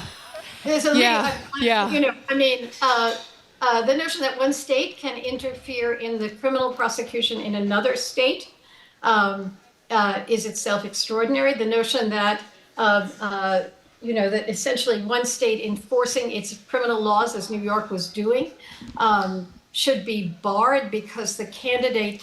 This is not an immunity argument, not, you know, because the defendant is a candidate. This is a. I mean, this is essentially saying you can't touch him under any set of circumstances. You know, at least the Supreme Court case was saying you're immune for these issues, you're not immune for that. This would essentially end. This is an argument that would end the prosecution of Trump for criminal acts, even those that fit within the Supreme Court's decision. So bonkers. What do you think they'll do? Because this is something they are going to rule on before October. I think they'll throw it out. I really hope so. I'll throw it out, but as I said, I haven't. My prognostication hasn't been fabulous. No, we've all been shocked. I think. Judge Gertner, thank you very much for being with us today. As always, at least we're feeling a little bit better than we were last time we talked to you. Yes. Yeah, yes. There's something there, I guess. Always good to see you. Yeah. Thank you very much. We've been speaking with retired federal judge Nancy Gertner, senior lecturer at Harvard Law School and a BPR contributor. After a quick break, two political scientists and authors of the books How Democracies Die and Tyranny of the Minority join us to take the pulse on the state of the nation. Stephen Levitsky and Daniel Ziblatt join next. Stay with us. You're listening to Boston Public Radio, 89.7 GBH.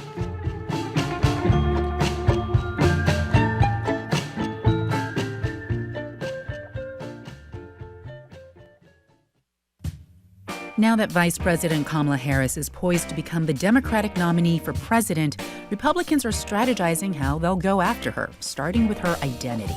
I think she was a DEI hire, and I think that that's what we're seeing, and I just don't think that they have anybody else. I just think that they're in real disarray. Race, gender, and the campaign messaging war on All Things Considered from NPR News. Today at 4, here on GBH News 89.7.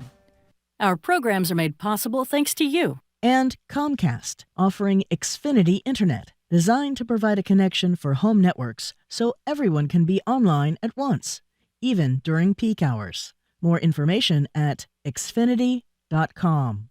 and Emerson Colonial Theater, presenting Kristen Chenoweth in the world premiere musical The Queen of Versailles, with music and lyrics by Stephen Schwartz. The Queen of Versailles is on stage now. Tickets at emersoncolonialtheater.com.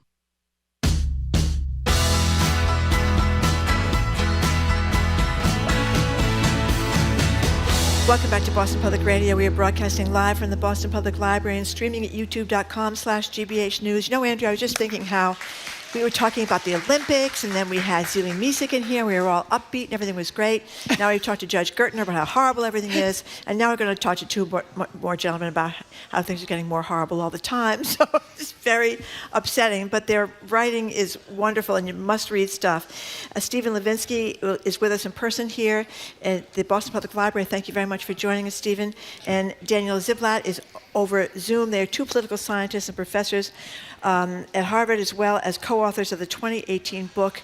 We spoke with them about that, How Democracies Die, and last year's Tyranny of the Minority, Why American Democracy Reached the Breaking Point. Oh boy, they're here to talk about the rise of authoritarian rhetoric and the state of our democracy. Stephen and Daniel, thank you very, very much for being here with us today. Thank you both. I mean, I want to thank you as someone who's never met either one of you before. Just thank you for this work. And so I'm going to start with you first, Stephen. How Democracies Die was this really sort of, I had never, I consider myself sort of a little bit of a student of history, had never thought about all of the things that have to fall into place for a democracy to die. Like, we spend a lot of time thinking about what has to come together to create a democracy, but not so much in this country, even though they've died around the globe. So refresh people's recollection about the central thesis of How Democracies Die and the conclusions you drew from that. Sure. Well, the principal point is that democracies don't die the way they used to die.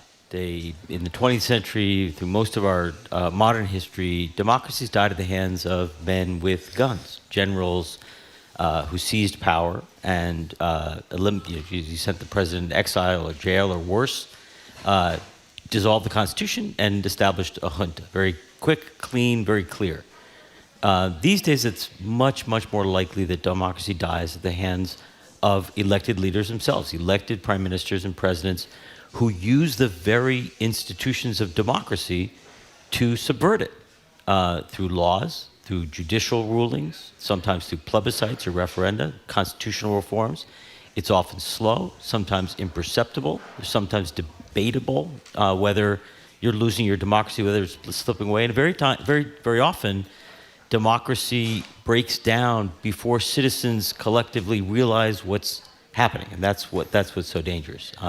In the United States, because we're a big country, we're a federal country, we're a country with a strong constitution and strong judicial institutions. It's true, it does take a lot to break our democracy. But one thing what we wanted to warn in 2018, I think it's even clearer now, is our democracy is in fact breakable, and we need to worry a lot about that.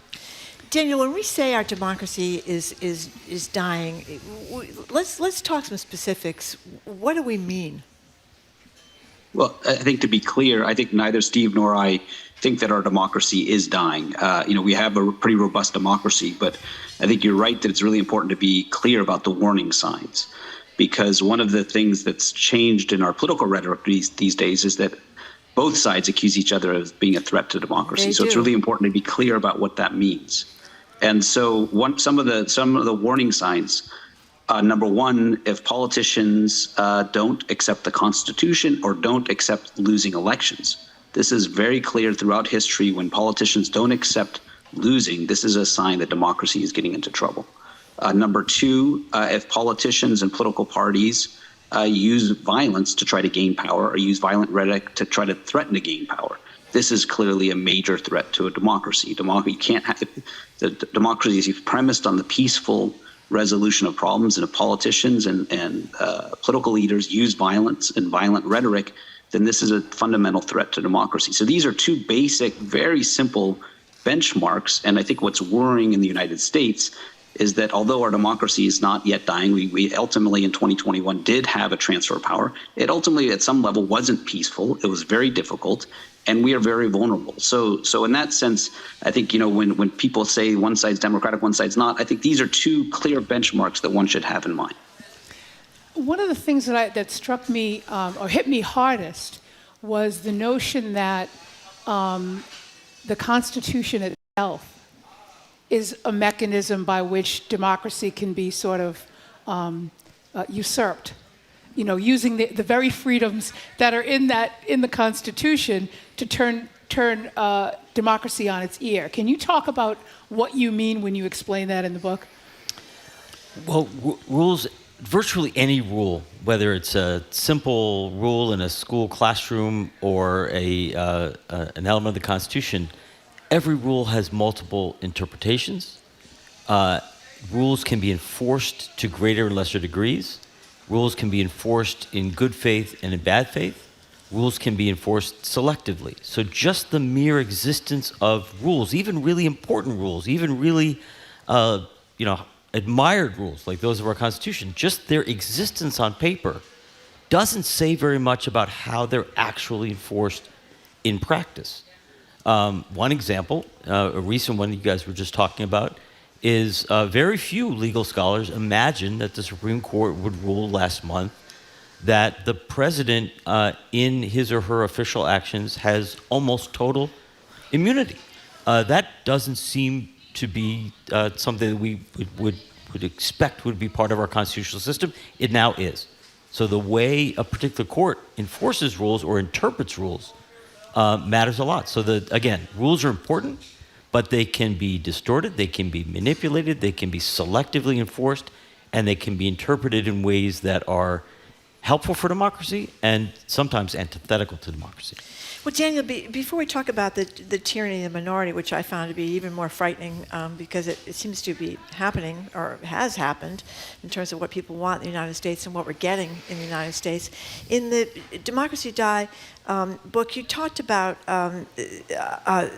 one of these books anyway, the sense Trump is unique in that other people that may have had authoritarian tendencies, Huey Long, the governor a long time ago of Louisiana, who was assassinated, or even George Wallace back in Alabama, their instincts were tamped down by people in the party that were normal people. That's not happening anymore either. Yeah, so one of the sort of underappreciated sort of bulwarks of democracy are our political parties. And there have been authoritarian elements throughout our history, of course, and this is something I think that many Americans have grown increasingly alert to. If we go back to the 19th century, the Jim Crow era, there have been demagogues throughout history. You just mentioned a couple. Henry Ford, the founder of Ford Motor Company, was another guy who wanted to be president, and there was sort of polls being done. He was very popular. All of these figures are extremely popular, and early opinion polls suggested that each of these figures, Huey Long, Henry Ford, George Wallace in the 60s, had around 30% support in the American electorate, which is actually not so distant from the kind of core of the MAGA base. So that's a kind of continuous strand in American political life. What's changed is the role that our political parties play in this. Before 1972, the way that our presidential candidates were selected was through the kind of famous smoke-filled back rooms. You didn't really have binding primaries. Voters didn't play much of a role. Party leaders got together, and this, it's easy to criticize that as not seeming very transparent or maybe even undemocratic. But what's remarkable about that process is that those smoke-filled rooms are really good at keeping out demagogues, because other politicians knew who was a threat, who was unstable, and they kept these guys far from power. And so though there were many people who wanted to be president, they never made it anywhere near the top of the ticket. After 1972, we democratized the way we select our presidential candidates through the primary process. I would sort of say democratized with quotation marks, because in some sense it's not really democratic. There's low voter turnout in primaries, a sort of random sequence of states, and made the system more transparent. It opened it up. At the time that reform was made in the early 70s, there were a lot of political scientists and others who worried that this might also open the door to a demagogue. And I think what we saw in 2016 was the arrival of a demagogue on the scene, and the party really didn't have the capacity to filter Trump out. So the party establishment was against Trump. But so in many ways, the parties failed, the Republican Party in particular failed in its gatekeeping role. And that's why this 30%, at the base of Trump's, the base of Trump is around 30%, why that segment of the electorate was able to insert this this leader at the top of the ticket. Once it's a two-party race, each candidate has roughly 50-50 chance. And so I think in many ways, parties have failed in the gatekeeping role, and that's why we are where we are. So we've got two problems. Well, we got more than two, but two that I'd like to talk to you about, Steve. One is that to your point in tyranny, you have to have two parties. You have to have two healthy, functioning parties, which we don't have. The other is, and I'd like you to start with this, there's already minority overrepresentation or minority rule, starting with the Electoral College. But there are other facets of that. So talk about how the lack of two functioning, healthy parties, along with a system that is built in to give people who are in the minority, at least population-wise, as an equal say with larger population centers, how is that contributing to this catastrophe? Okay, a lot there. First of all, we absolutely need to have two political parties committed to democracy to ensure a healthy democracy. If one of two major parties is not fully committed to playing by democratic rules of the game, democracy is inevitably going to be unstable. It's going to be imperiled. And as Daniel pointed out, the cardinal rule for democratic behavior is accepting election results, win or lose. When a political party does not unambiguously, consistently accept election results, it's not committed to playing by democratic rules, and the Republicans overwhelmingly refused to unambiguously accept the results in 2020. So that's deeply worrisome. In terms of the minority rule side of this, we have some 18th century institutions that were pretty progressive at the time in the 18th century that favor sparsely populated territories. This was not some brilliant design by our founders. We had some very brilliant founders. That's not why we have these institutions. We have these institutions because the framers of the Constitution were desperately trying to forge an agreement among the 13 states to prevent the new republic from falling into disunity and possibly civil war. So they reached a bunch of compromises, some of which are not particularly democratic. One of them is the fact that each state in the Union has 2 senators, which means that sparsely populated states have much, much greater representation than heavily populated states. A second one, which was really a third best solution after all other alternatives were voted down in the Philadelphia Convention, was this thing we call the Electoral College, which never really worked the way that its designers expected, but it makes us the one presidential democracy, the only presidential democracy on the face of the earth in which the loser of a presidential election can win the presidency. No other presidential democracy, there's no theory of democracy anywhere that supports that. So we had a situation in 2016 where the party that lost the popular vote for the presidency won the presidency, and the party that lost the popular vote for the Senate won control of the Senate. That president and that Senate went on to nominate and approve 3 Supreme Court justices, dramatically transforming the Supreme Court. If the United States had a system like virtually every other democracy on earth, where the party that wins the most votes wins the election, we would have a 6-3 liberal majority on the Supreme Court today.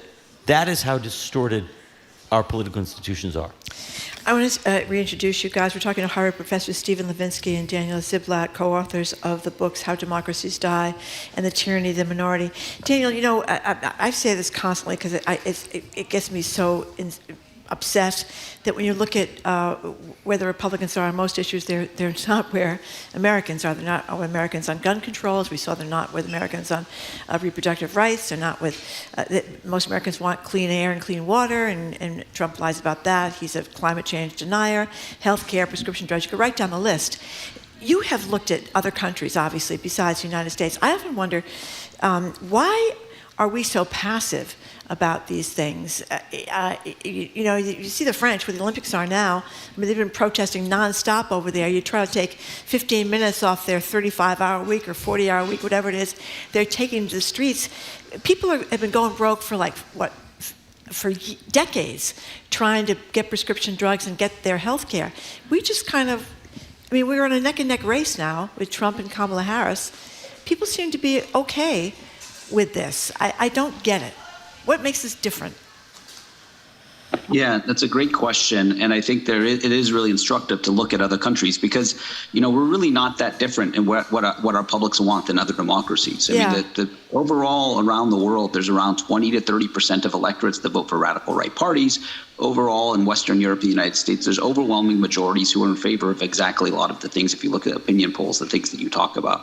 And so that exact frustration is partly what motivated us to write this book and try to figure out what in the world's going on. And the institutions are tilted in a way. And the cumulative history of that, the accumulation of that history of these institutions thwarting the will of the majority gets to be very frustrating. And I think in many ways, Americans we've convinced ourselves that our Constitution, which is a remarkable and impressive and important document to be defended, there's certain features of it that distort the will of the majority. And we begin to think that and we're sort of taught that this was given to us almost by God. This is sort of a set of institutions that are really hard to change, and we treat it with a lot of respect. And so there's a kind of sense of, well, we just can't, this is just how things are.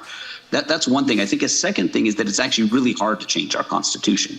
It's the hardest Constitution in the world to change. And so a lot of these institutions that Steve just mentioned, one could add to this, by the way, the filibuster in the U.S. Senate, which also often thwarts the will of basic majorities. It's really hard. These things that are in the Constitution are really hard to change. It requires 2/3 of the state, of the House, the Senate, 3/4 of the states. It's the hardest Constitution in the world to change. And so people begin to just say, well, we just have to kind of find workarounds. And one of the points of our book is to say that, it is true that it's hard to change, but there have been moments in American history where we have made major institutional changes.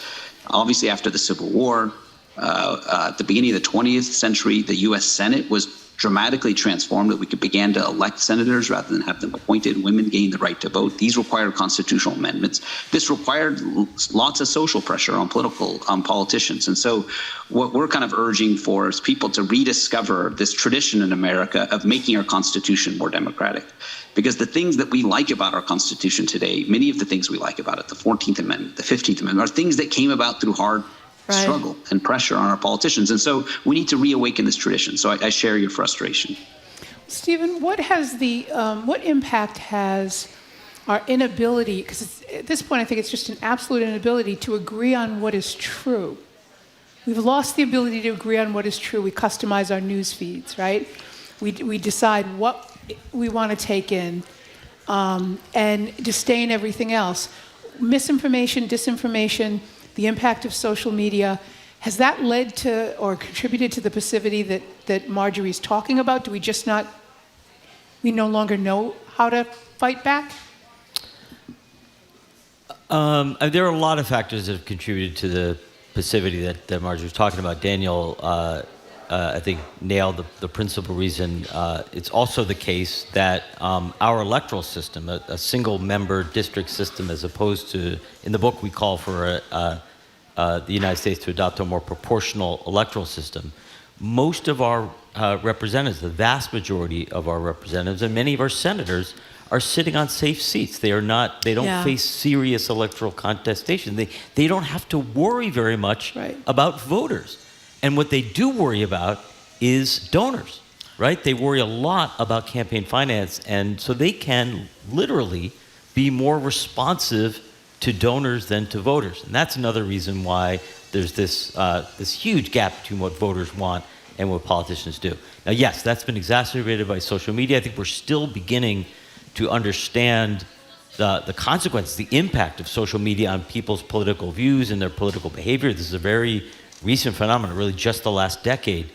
But this is something that's happening everywhere. Social media occurs everywhere. And the disappearance of, the seemingly disappearance of truth in the United States, and the fact that, one side lives in one reality and the other lives in another reality, I think it's been exacerbated by our politicians. I think our political leaders, our politicians, deserve a lot of the blame here. If individual citizens, voters may or may not know better based on because they don't understand the algorithm behind the feed that they're getting, and so they may truly not may truly have difficulty distinguishing between political fact and myth.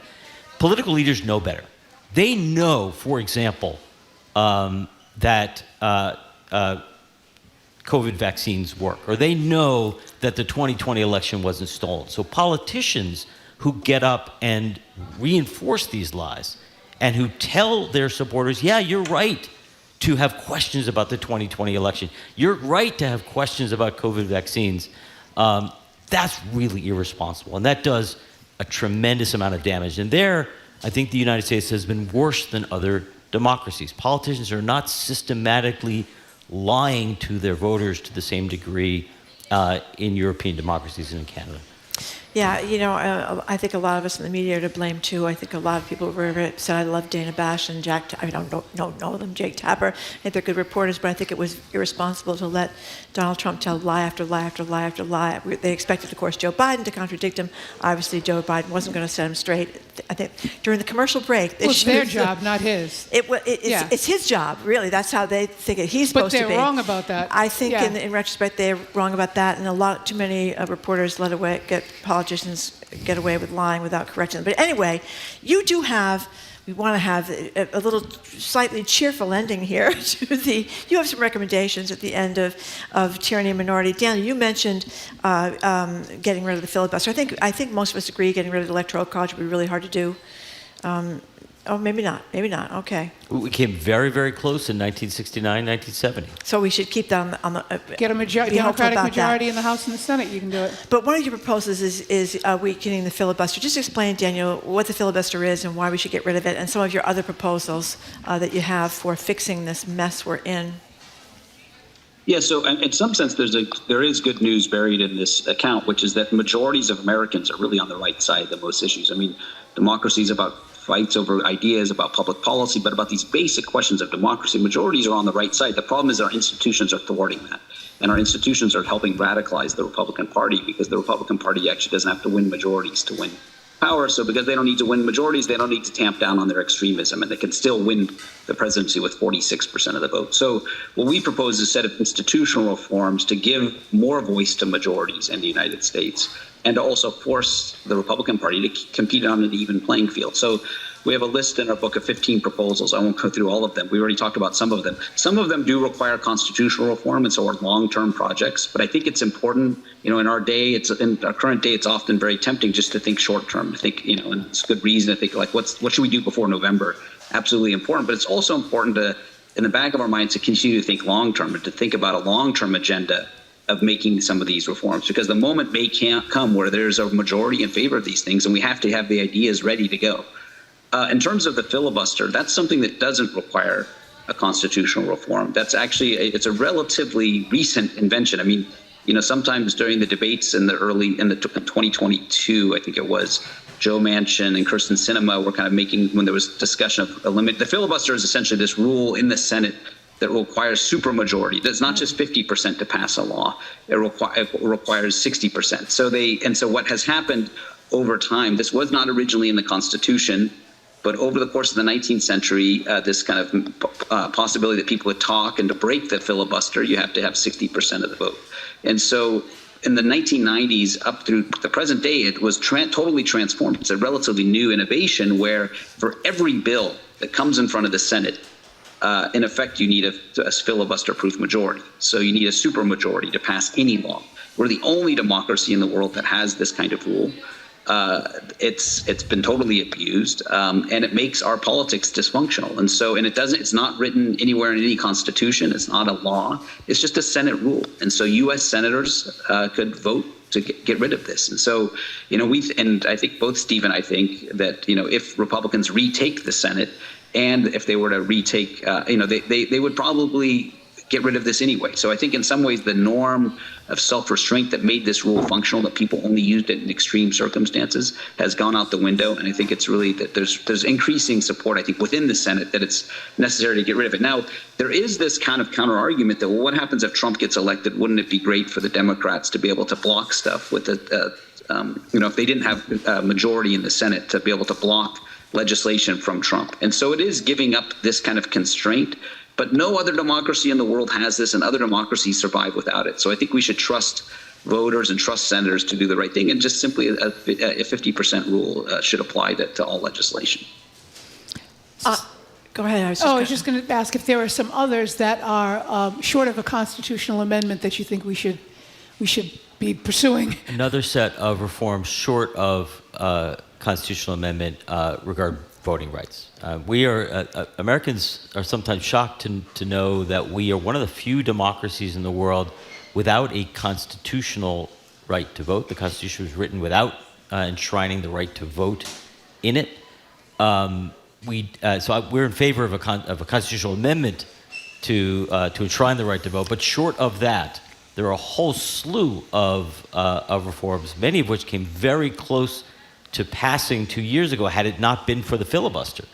That include automatic voter registration when you turn 18, voting on making Election Day a national holiday or voting on Sunday, a whole set of measures that just make it easier for American citizens to register and to vote. We're one of the few democracies where the government does not take active steps to make it easy for people to vote. Modern democracy is about citizens voting, and the government should make it easier for people to vote. So we could easily boost voter turnout into the 70s as opposed to the lower mid-50s just by a set of measures that make it easier to register and vote. That could be done without the Constitution.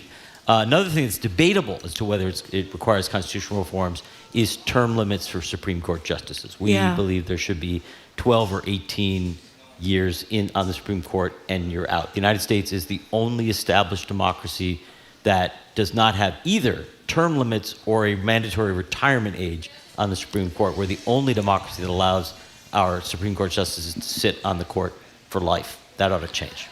I just have one last question, Daniel. Since you both have looked at countries beyond the United States, a lot of people wonder, we don't know who's going to win this next election, but that even if Trump does win and he does a lot of bad things, are we able to recover when he's gone? I mean, he's eventually not going to be with us, or does this kind of radicalized? He's a charismatic guy, whether you like him or don't like him. Or does this radicalized Republican Party disappear with Donald Trump? You mean if he wins or if he loses? You're saying whether or not he wins. I don't know. I'm just. I mean, he could win. We don't know. I'm just wondering. Right. Or is his win mean so much damage will be done? We're screwed. Yeah. Or does it mean we could recover if he wins, or if he loses, maybe we will more easily recover? I would presume. Yeah, if he wins, we're screwed. But I don't think we're doomed. I mean, in other words, I don't. I think it would be incredibly damaging to our democracy, the kind of level of instability. But part of in a best case scenario, I mean, I guess let me put it this way. I don't think Steve or I think that if Donald Trump's elected, that we're going to turn into Viktor Orban's Hungary or Putin's Russia. We're not going to have a single party authoritarian state from day one, despite maybe what Trump wants. There'll be lots of pushback. We live in a federal system, so there's centers of power outside of Washington, D.C., Massachusetts, California, New York, places where there's lots of wealth. We have, despite efforts to capture the court system, a pretty independent judiciary still.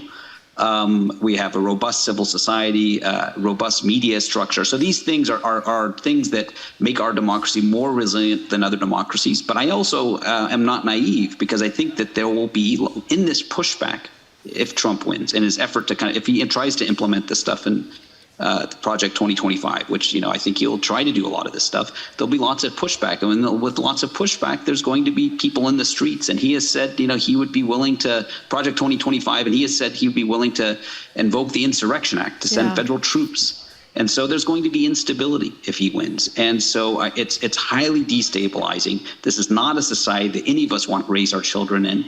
I think that we can come back from it, but it puts us in a very dangerous position, and our democracy is already in decay. Since 2016, our democracy is already in decay, according to all the international indices. This process, as Steve said at the outset, happens slowly, incrementally, and it's not like, we'll turn off the lights after November. there has to be pushback against it, but it's not the kind of society I think that any of us want to live in. Well, thank you both very much. These books are both terrific, very upsetting, but really terrific, and give us great perspective on the mess we're in. Thank you. We've been speaking with Harvard professors Stephen Levitsky and Daniel Zidlett. They're co-authors of the books How Democracies Die and The Tyranny of the Minority, Why American Democracy Reached the Breaking Point. Thank you both. Thanks. After a quick break, Boston tours aren't just for out-of-towners. Have you seen your city from the Bostoner perspective? 2 local offbeat tour guides are next. You're listening to Boston Public Radio, 89.7 GBH.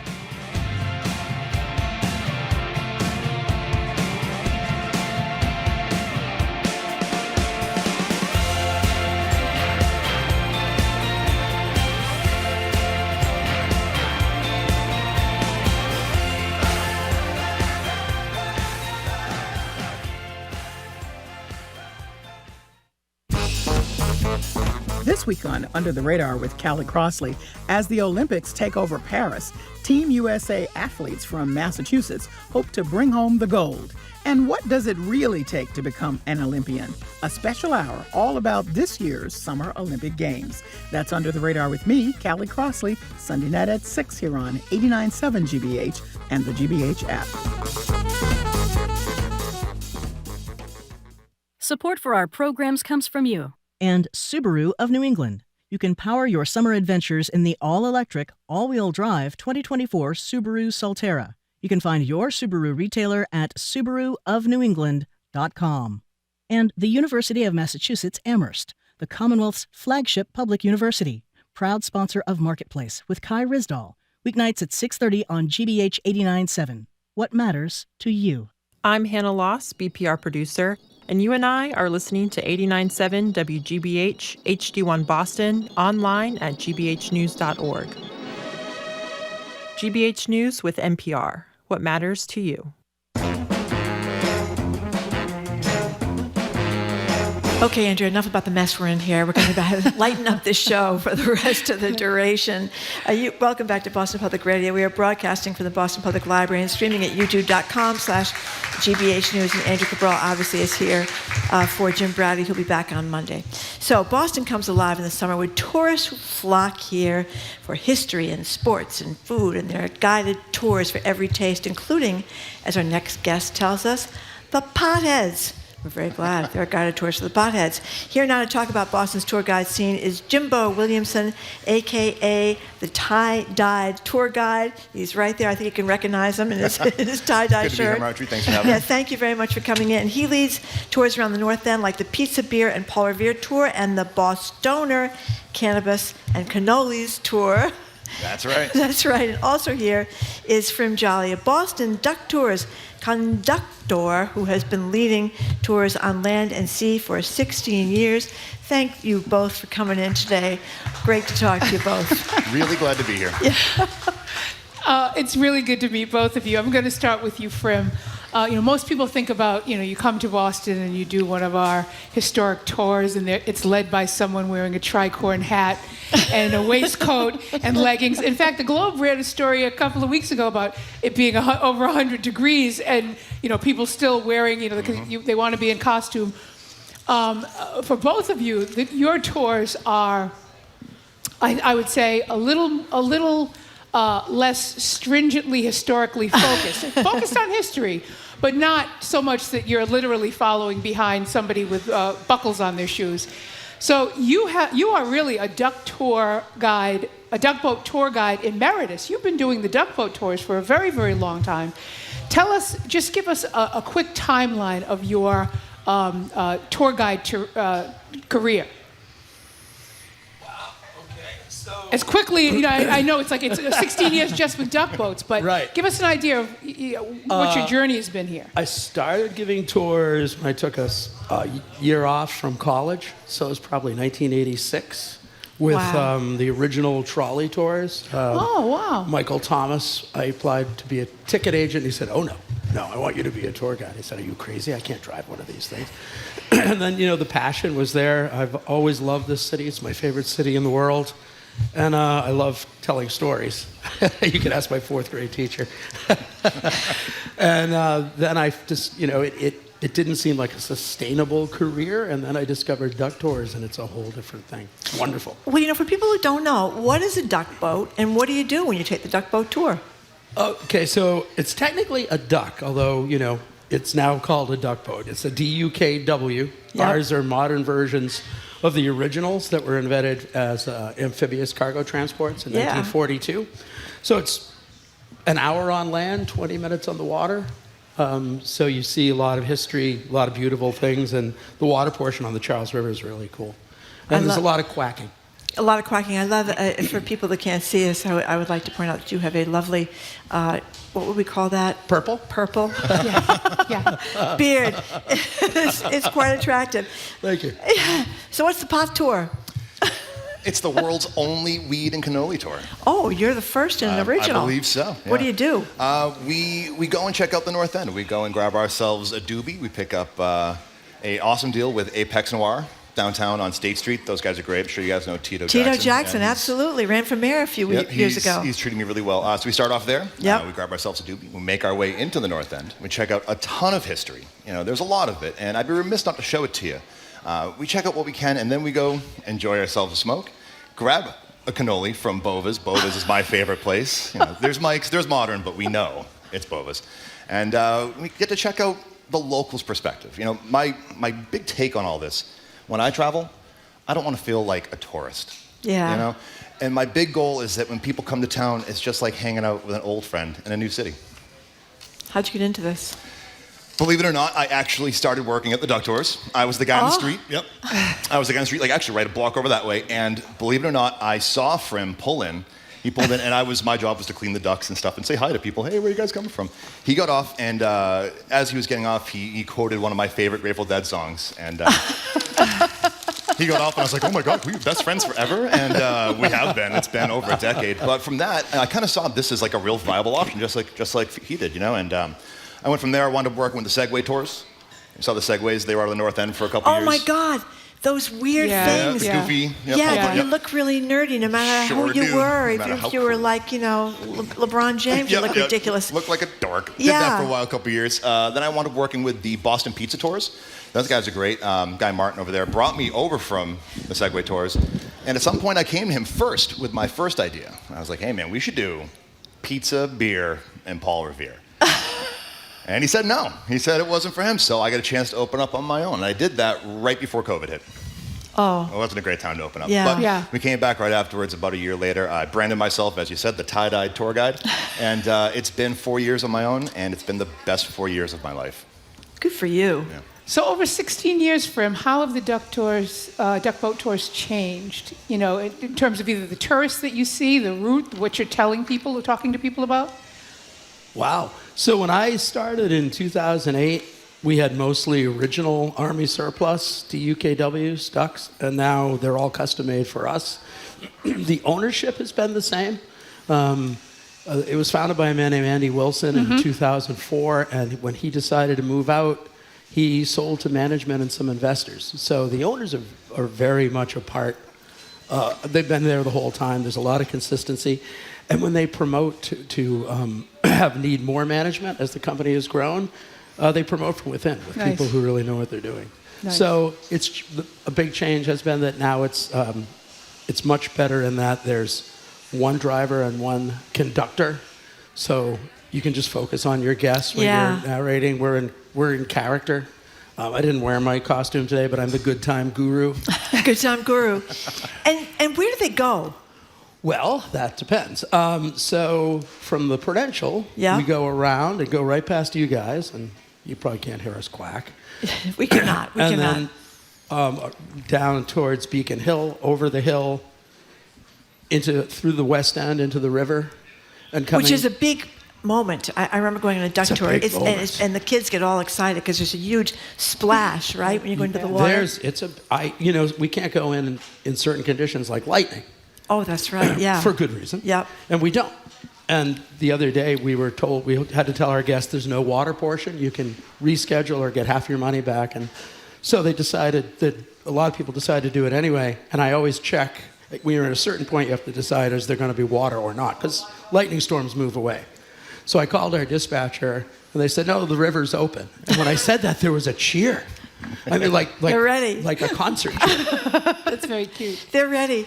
And you're going into Regina's Pizza in the North End on the pizza tour, one of the legendary. The best. Yeah, that's my favorite. It is the best. And how'd you pick Regina? Your dad? Was that? Yeah, man, I used to travel an hour each way with my dad to come get pizza from that spot. You know, I'm from Plymouth, and we used to drive an hour each way for that pizza. And you know, I love that one. The other one I go to is Umberto's. Yeah. Umberto's is great. They've been there for a long time. The guys there are really nice to me as well. They only do pizza until about 2 o'clock in the afternoon, and they take all of July off. Oh God, good for. Right? So you go in, you go in, and you get they know you're coming, and you get the slices, and then you go sit somewhere. Yeah, it's great. We have a slice, you know, which is included. You know, 2 slices are included on that one. Yeah. We start off. Sauce. And we get the Louis sauce, which is what's the Louis sauce? The Louis sauce is it's off the menu. You got to get it from the bar. It's garlic. Red pepper, a little bit, not a lot. I'm kind of wimpy. It's sun-dried tomato, pecorino romano, and Italian spices, all in olive oil, and it's fantastic. Oh, Andrea. I want to know why you don't go to Ascend on Friend Street. I used to be their CEO. Yeah, it didn't. I was there for a while, and Tito and I got a chance to link up, and there we were. You know, Ascend is awesome. Also, they're right on Friend Street, right? They'll make a deal with you. I'm sure they will. Right on. If you ever get off the beaten path and just want to wander in somewhere, feel free. Sure. So the people come from, where do people come in the cannabis tour? Are they a little nervous about it? Are they worried about getting arrested or anything anymore? I know it's legal now. They're all over the place. I got a lot of folks that come from places that it isn't legal, which is great. Sometimes it's their first time walking into a dispensary, and I'm sure you've seen that experience. When someone gets that first moment, like, oh my God, I can actually buy a joint. This is great. So we get to do that. I had a guy from Korea recently, like way far away. We had people that were really close. I had some people from Canton the other day. They had like a big tour that they came and brought. It was for their wife, It was like a big family party. It's pretty fun. And I remember the first time, I think I told you this, Andrea, because you used to be at Ascend. The first time I ever went to the marijuana store in Brookline, I was surprised half the people were like over 50. Yeah, I mean, it's a lot of people that maybe wanted to smoke weed when they were,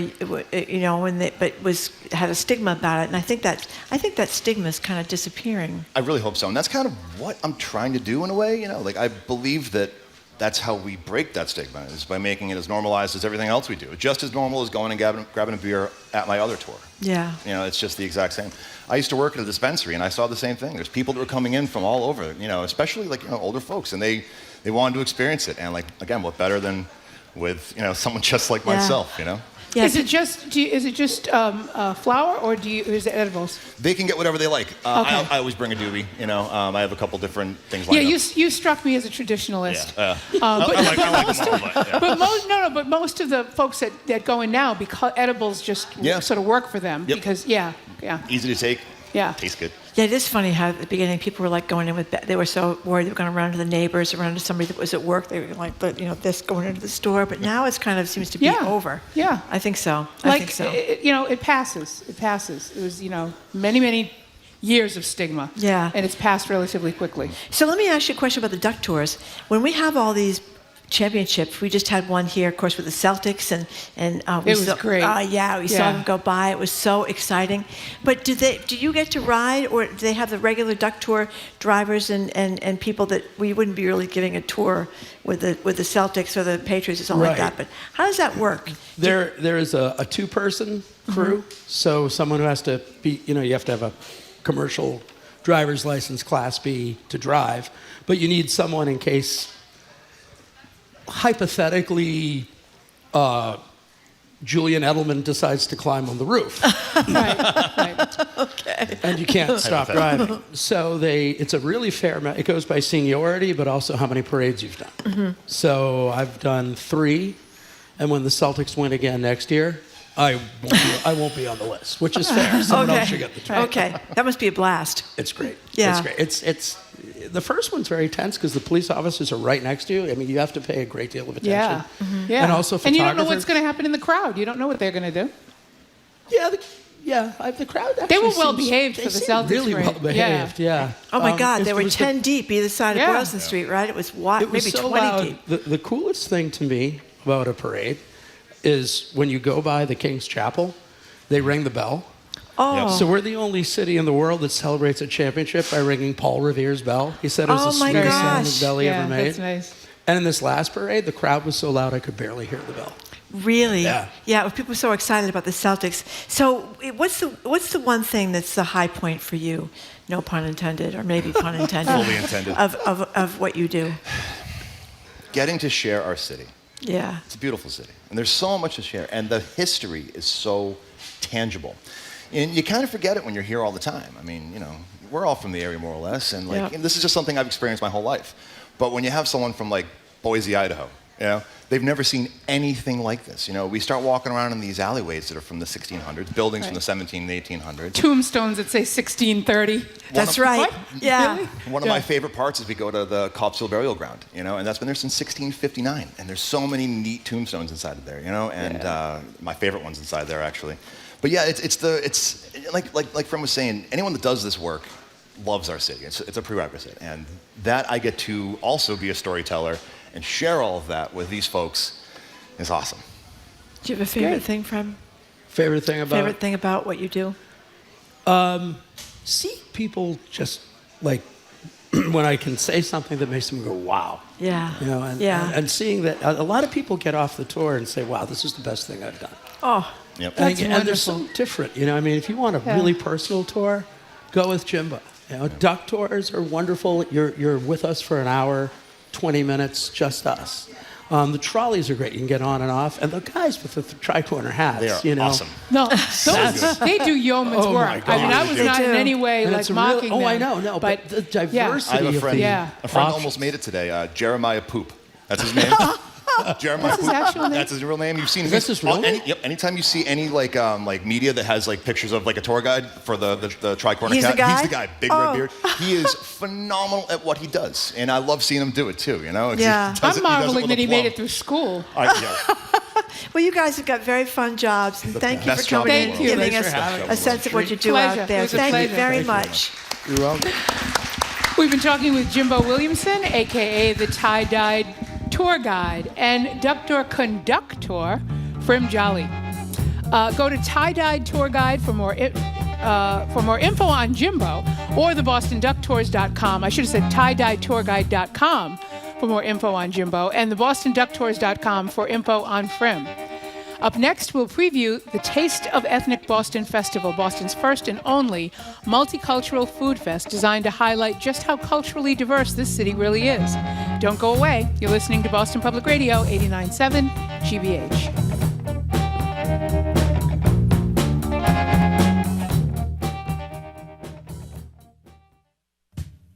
Now that Vice President Kamala Harris is poised to become the Democratic nominee for president, Republicans are strategizing how they'll go after her, starting with her identity.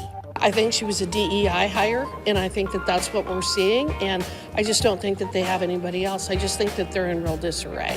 Race, gender, and the campaign messaging war on All Things Considered from NPR News. Today at 4, here on GBH News 89.7. Support for GBH comes from you. And the Museum of Printing in Haverhill, preserving the history of graphic communication from typewriters and presses to computers and copiers. Their expanded exhibit of rare and historic Bibles is now on view. More at museumofprinting.org. And National Grid, helping businesses work toward a sustainable future by offering guidance on heat pump solutions. Learn more about how heat pumps can help reduce greenhouse gas emissions at ngrid.com/future.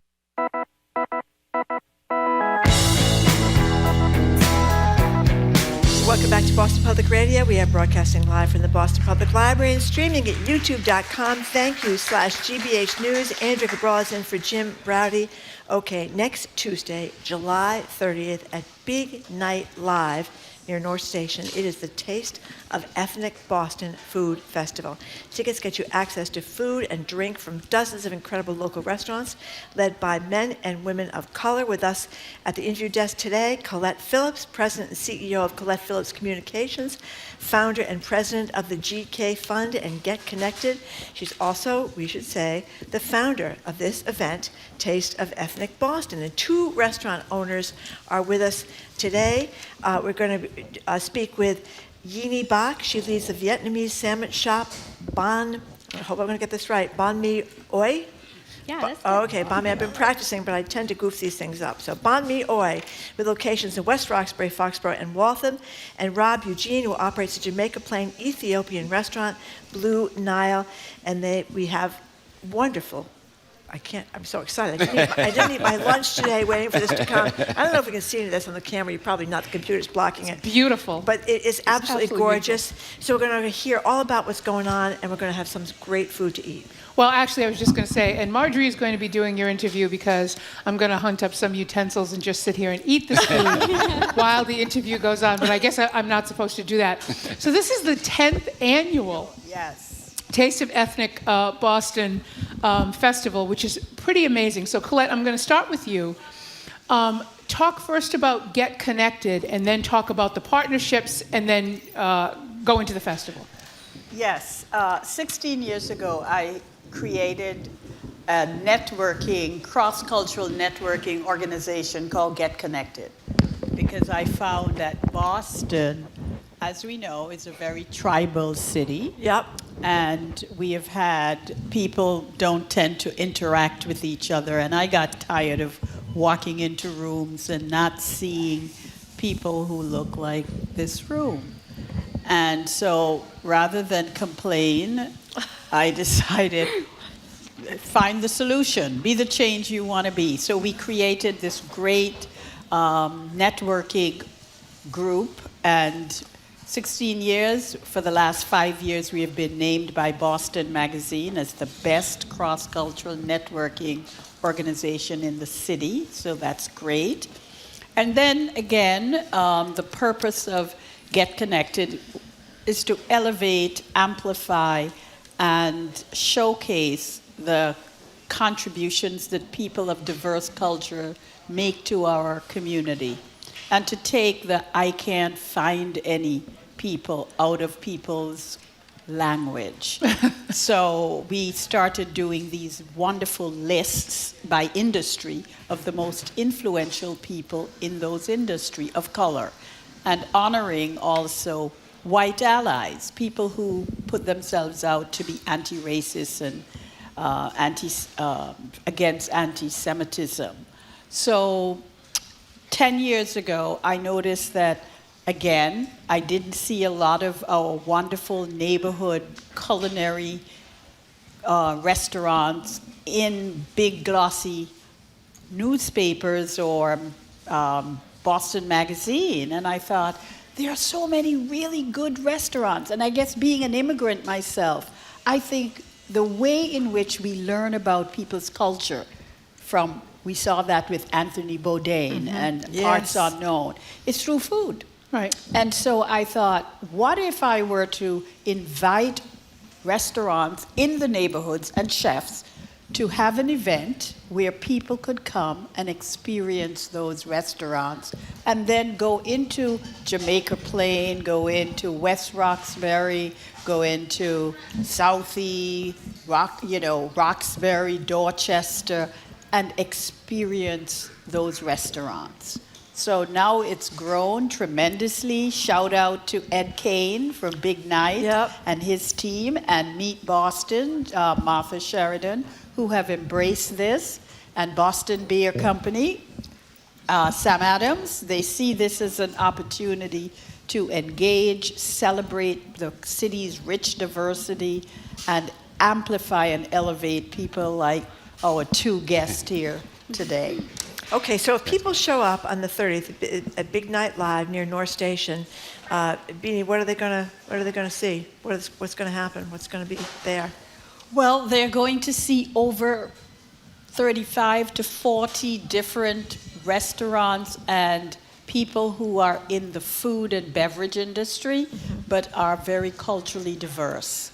And they will have the experience of tasting the food and, buying the pre-packaged goods.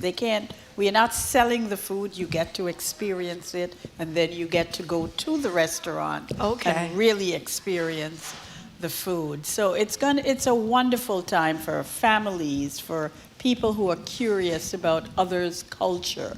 It's a great place to come and be. Well, I'm eating. I'm sorry. I probably shouldn't be, but I'm eating. This is absolutely delicious. I'm familiar with Blue Nile because I'm sort of between JP and another place right now, but it's right around the corner from me because I'm on Green Street. Okay.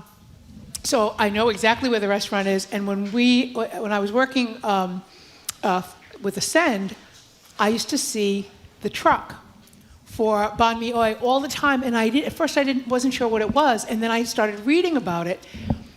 One of the busiest, the numbers of people talking about banh mi oi and going to that truck wherever it is parked, absolutely unbelievable. So I'm a bit familiar with both of them, but I'm going to start with you, Yini. Talk about your entrance into Taste of Ethnic Boston. How did you get to participate? What has your participation been? And then I'd like to hear that from you as well, Ron. So I've known Taste of Ethnic for a couple years already. However, we just start our business during COVID, and I'm like, me, my sister, my husband is the only one in the restaurant, so I cannot be in her wonderful events.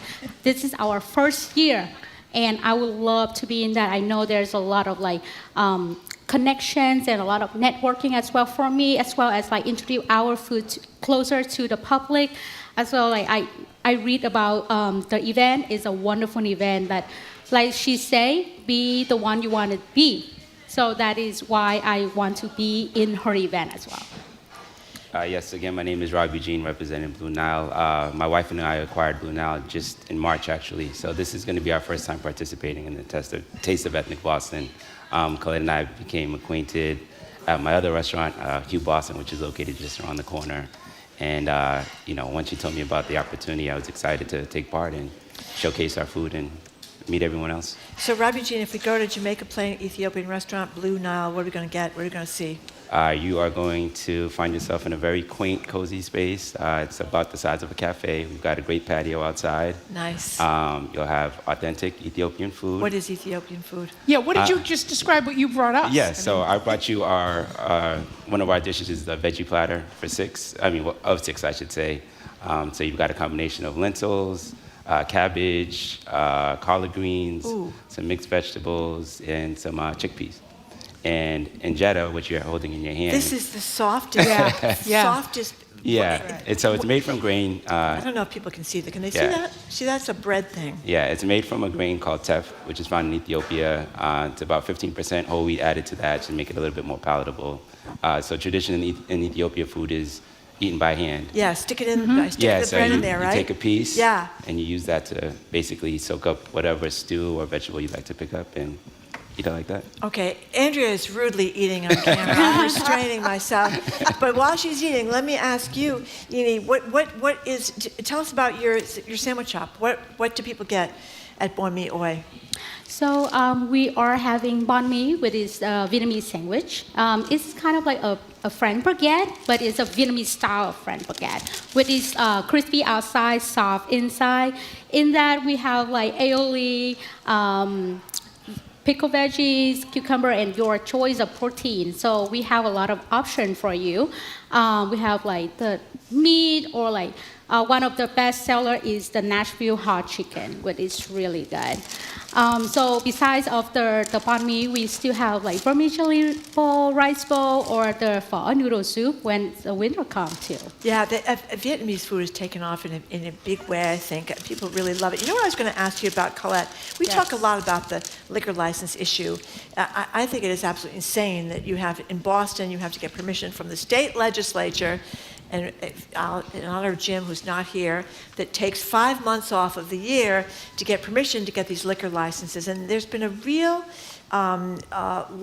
challenge because a lot of the restaurants, Mad Pan, Roxbury, they don't have the liquor license for all the big chains down here, like in the Back Bay. They're built big, rich ones that can afford. What are they, $500,000 or something? They're like $450,000, which is crazy. It is crazy. Why do you? I think have you should to pay? fix that problem, Colette.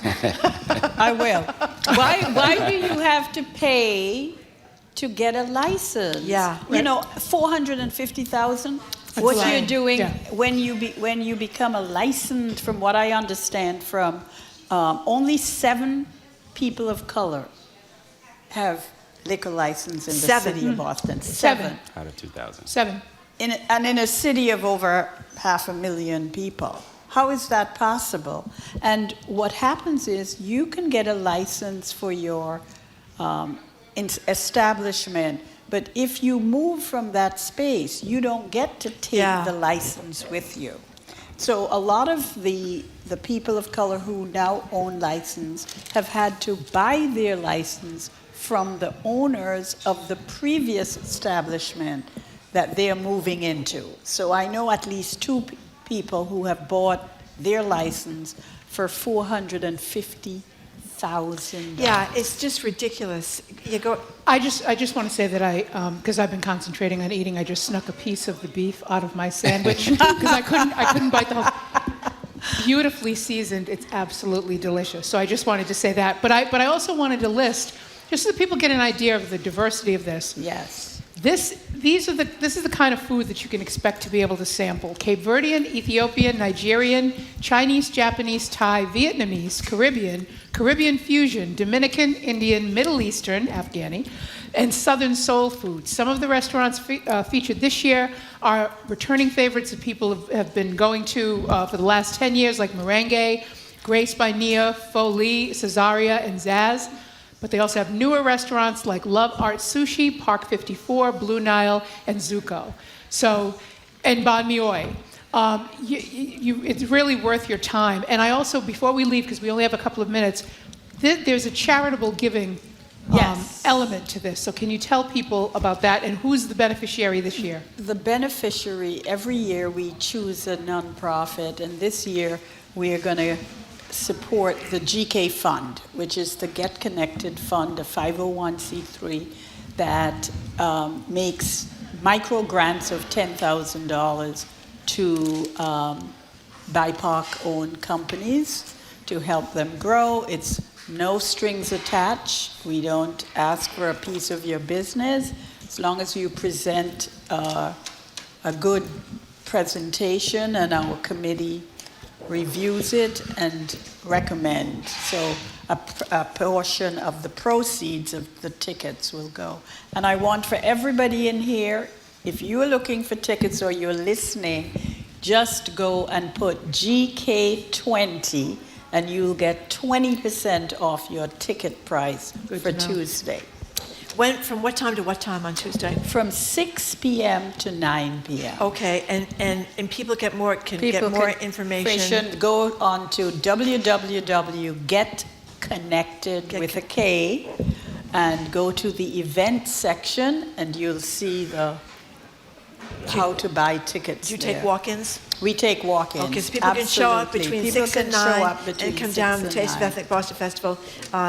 July 30th at Big Night Live. By the way, would a liquor license help your business? We actually have a wine and beer and Oh, that's pretty. Oh, you're lucky. That's pretty good. Because there's so many people say if you want to go out for a nice dinner, I mean, maybe you don't drink, but if you do drink, you want to have a nice beer, a glass of wine, or maybe with your meal. I think it's politicians are trying to make an effort. Mayor Wu is making an effort. Yes, she is. To try to get the liquor licenses more broadly applied, but it hasn't really happened yet.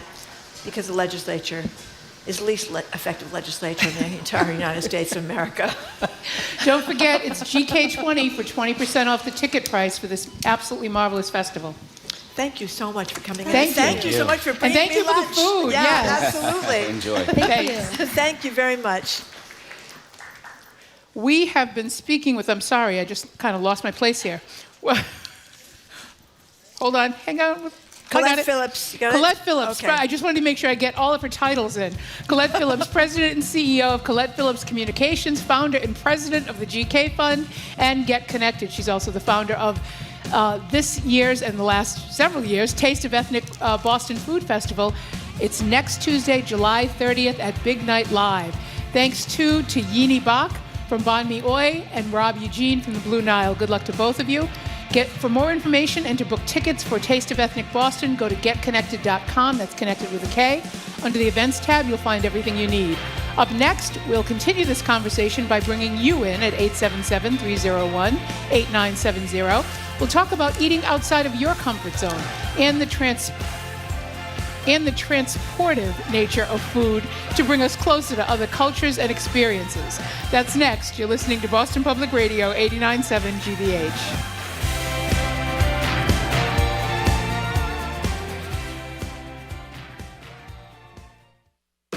I'm Jared Bowen. Today on The Culture Show, it's our Arts and Culture Week in Review with a look at how pop culture is entwined with politics. From Veep viewership surging in response to Kamala Harris's presidential pursuits, to the Hollywood heavyweight endorsements, to the SNL scramble to cast the candidates as they embark on a season of political spoofing and satire. We take on that and more on The Culture Show today at 2 on 89.7 GBH.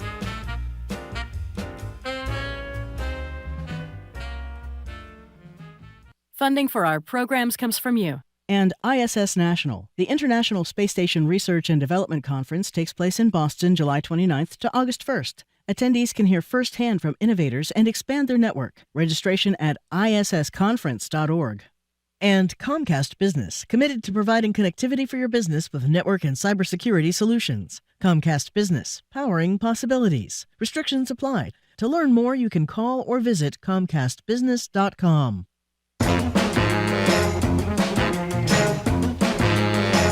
Welcome back to Boston Public Radio. We are broadcasting live from the Boston Public Library, streaming at youtube.com/GBH News. Andrew Cabral is in for Jim Browdy. We just spoke with the good folks behind Taste of Ethnic Boston Food Festival, and now we want to open the lines to hear from you about eating outside your comfort food. I have never had... Your comfort zone. Your comfort zone, that's right. Comfort food.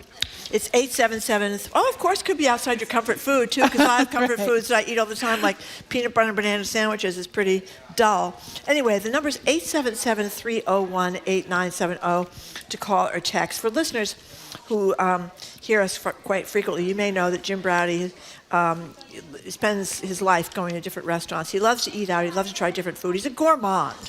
He will try anything. I'm kind of a boring person when it comes to food. As I mentioned, I like peanut butter and banana sandwiches. I eat a lot of potatoes. I mean, I'm kind of dull. But trying new food can be such a transportive way into another culture. Colette Phillips mentioned the late Anthony Bourdain. I would never eat 90% of the stuff he would eat in these places around the world. I mean, he's eating like, pig's feet and octopus and all that kind of stuff. But it was so fascinating to watch his show on CNN and see him in restaurants in these exotic places having meals with people, local people. Remember he went to the Vietnamese restaurant with Obama once, Right. They ate there. And it just kind of made me feel like I should be a little bit more adventurous. So anyway, we're opening the lines to ask you about eating outside your comfort zone, what foods you may have learned to love that you never would have eaten before, which of you opted not to return to and didn't really like. Boston's already been kind of a boring place too for food. We're kind of like baked cod and clam chowder and baked beans and stuff. But there's all these great new ethnic restaurants around town. And I feel like I shouldn't be so boring and go out and see you. So are you happy to see clam chowder taking a back seat here in New England when there's so much else worth trying out there? 877-301-8970. Are you an adventurous eater?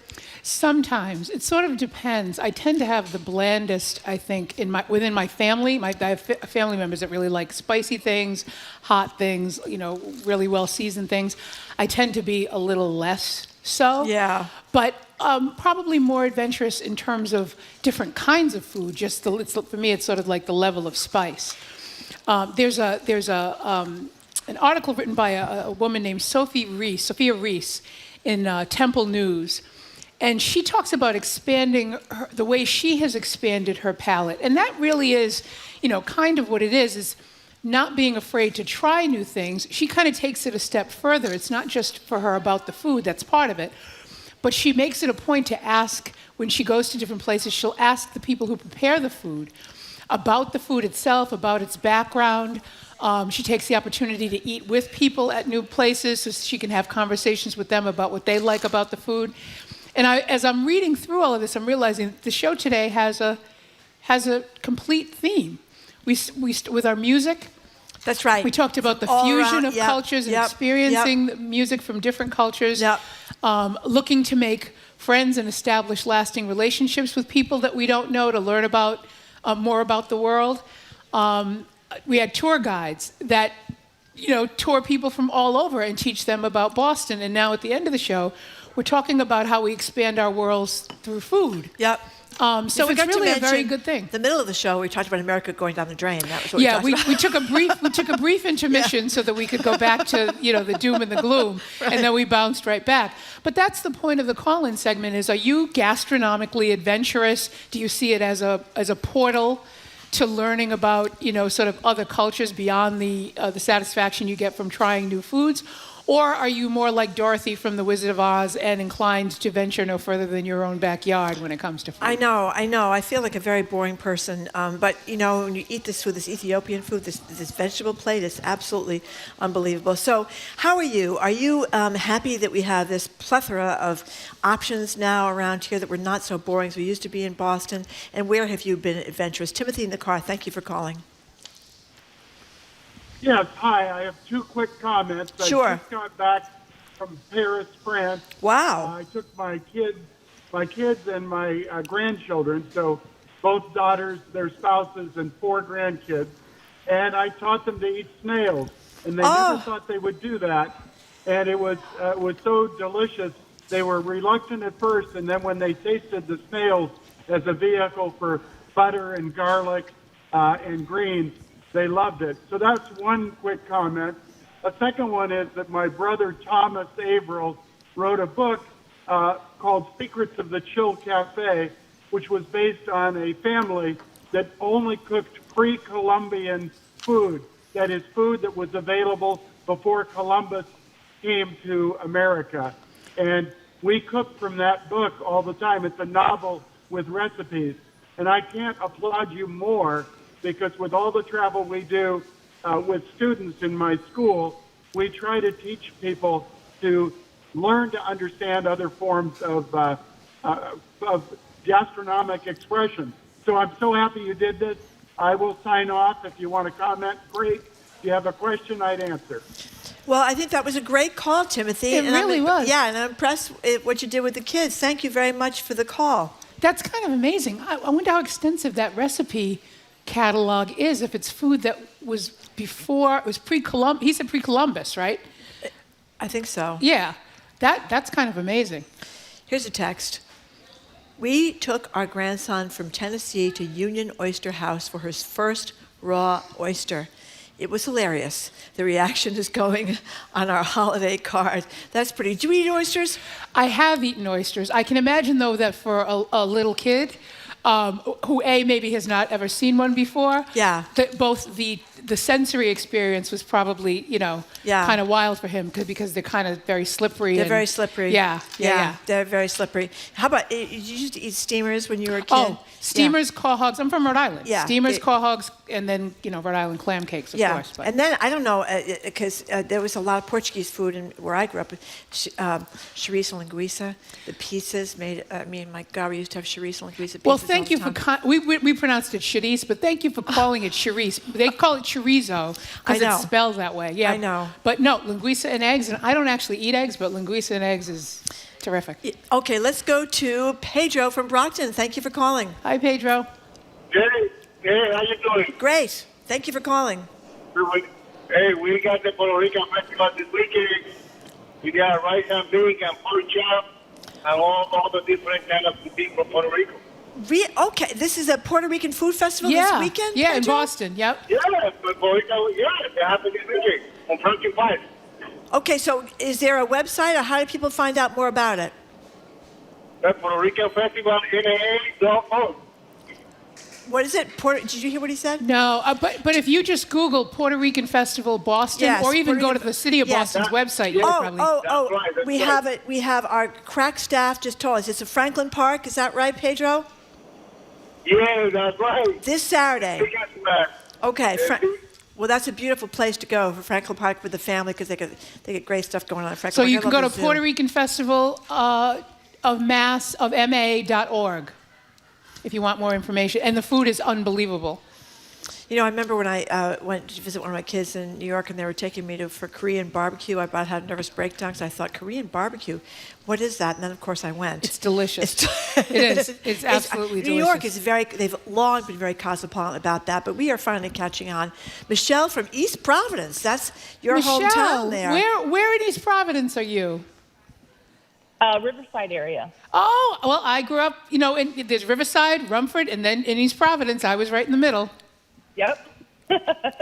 I actually grew up in New York, but I live here now, so it's beautiful. Thanks for the call. What do you think? Well, when I was younger, I wasn't very adventurous. I wouldn't even eat a sandwich because I wouldn't eat the meat along with the bread.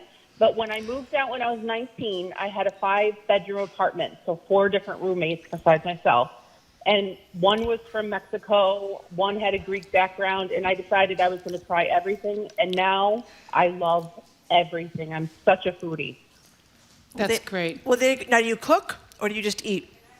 Yes. No, I cook. I also go to restaurants. I'm planning a trip to Las Vegas, and all the food there is really exciting. How do you decide what new thing you're going to try? Like, what goes into your calculation?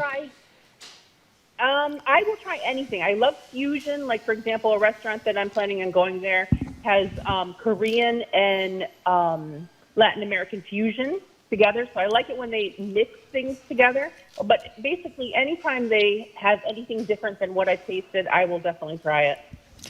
Michelle, thank you very much for the call. Here's Joel from Connecticut. I was white bread until I met my wife, who grew up in the Philippines, but it's ethnic Chinese. Variety is the spice of life. Someone else says, an immigrant from Ghana. As an immigrant from Ghana, I love the diversity of food here. Italian in the North End, Irish in Southie, Cape Verdean in Dorchester. Boston is a culinary delight. It is true we have much more variety. I don't know if the Irish are necessarily known for our cooking. We had a lot of corned beef. That was a big thing. Boiled potatoes. That was a big thing. There is one place here that I don't know if they characterize it as fusion, and I forget the other type of food it combines it with, but it's Irish and something. Really? Maybe somebody who knows about it will text us or call us. I just can't remember the name of it. Maybe it's a baked potato mixed with something else.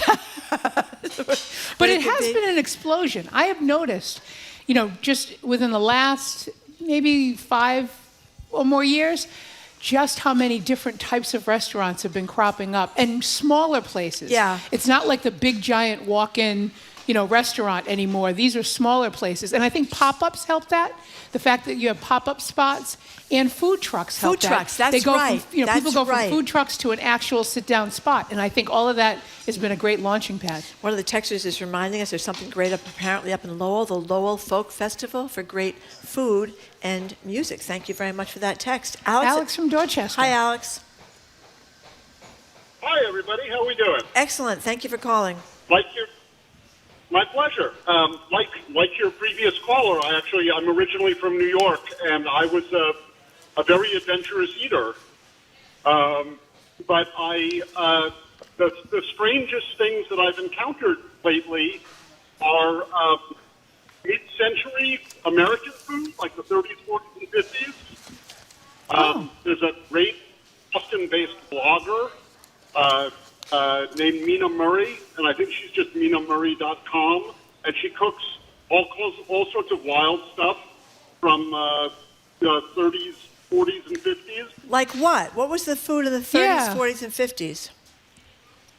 Oh my God! Well, you get all that stuff like Jello salads, but they're like the bananas were considered very exotic. So you get like savory banana dishes, and all sorts of things. Like there was a lot of for the working woman, these were recipes that you could turn out very quickly to impress a guy, or if you had company show up unannounced.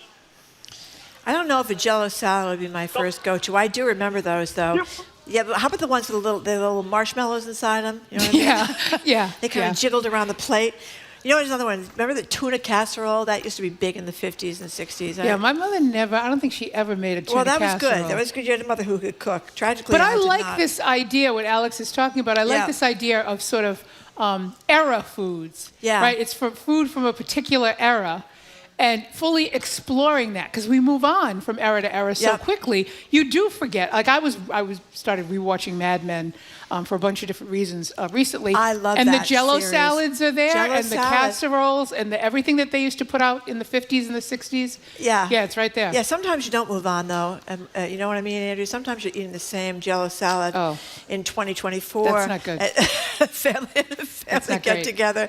Yeah, you know, I shouldn't be saying these things about the Irish, but I must say I haven't had the best dinners at family holiday dinners in my family. It's All been the more reasons it's for been you a to little explore. tough. Paul and Worcester, thank you for calling. Hi, Paul. Hello, ladies. Thank you for taking my call. Thanks for calling. Great to talk to you, Paul. You've done a great job, Andrea. Thank you. Thank you. So, food is love, and one of the things I do when I travel, I always make friends with the front desk or the doorman or both, and ask them where the locals eat the coolest stuff, so I can try all sorts of different things when I'm out and about. What is your biggest adventure, Paul, eating-wise? Well, as far as something weird I've eaten, when my father made sweetbread from a pig's head he had in his freezer, which was stunning enough as it was on its own. But one of the coolest things I've done is I did go to Paris once just for lunch with some friends I met while traveling to England and Paris, which was a blast. Huh. For escargot. Escargot, I did try those. Yeah, They're so I've never had garlicky and oily. Sweetbreads, I should know this, but I don't. Are they brains or something like that? No, they're bull testicles. Oh, good. Okay, I won't be trying those. That's why people often think they're getting something very different when you say, would you like to try the sweetbreads? How did you happen to have those on your... Oh, no, these were given to me by one of our guests. They're actually a musical instrument, but they kind of look like what I was talking about. They so did I look thought like I'd that. show you to you. Paul, thank you very much for the call, and thank you for all your great texts as well. I think we are down to the wire today. We and are. It's We starting are. a little early. All right. Well, that's all the time we have. Marjorie and I have had a great time on today's show. It's been great. Thank you for listening. Thank you for your calls and texts. We want to make quick mention of some more music going on this weekend. The annual Cambridge Jazz Festival is a wonderful and, again, free two-day event happening this Saturday and Sunday at Dennehy Park in Cambridge. There'll be food, a beer garden, a jazz museum, a kids area, and, of course, fabulous live jazz. CambridgeJazzFoundation.org is where you can go for more info. Keep up with us 24/7 by way of our podcast, or check out our TikTok page at Boston Public Radio. Tune in Monday for medical ethicist NYU's Art Kaplan. Also, global news analyst, the Ground Truth Project's Charlie Sennett. Author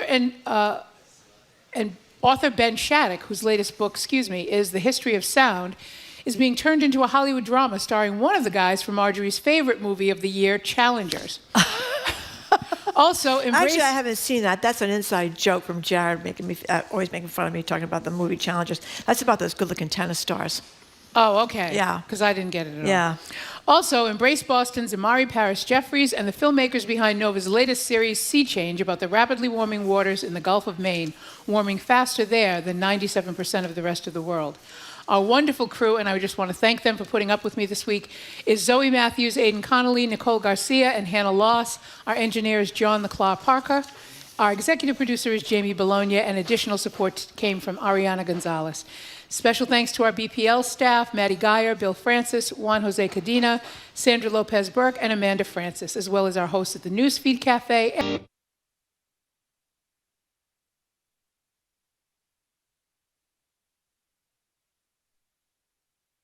Culture Show, next on GBH 89.7. Our programs are made possible thanks to you. And the University of Massachusetts Amherst, the Commonwealth's flagship public university. You can learn more from the Fiducia Fund, proud to support this station's arts and culture programming.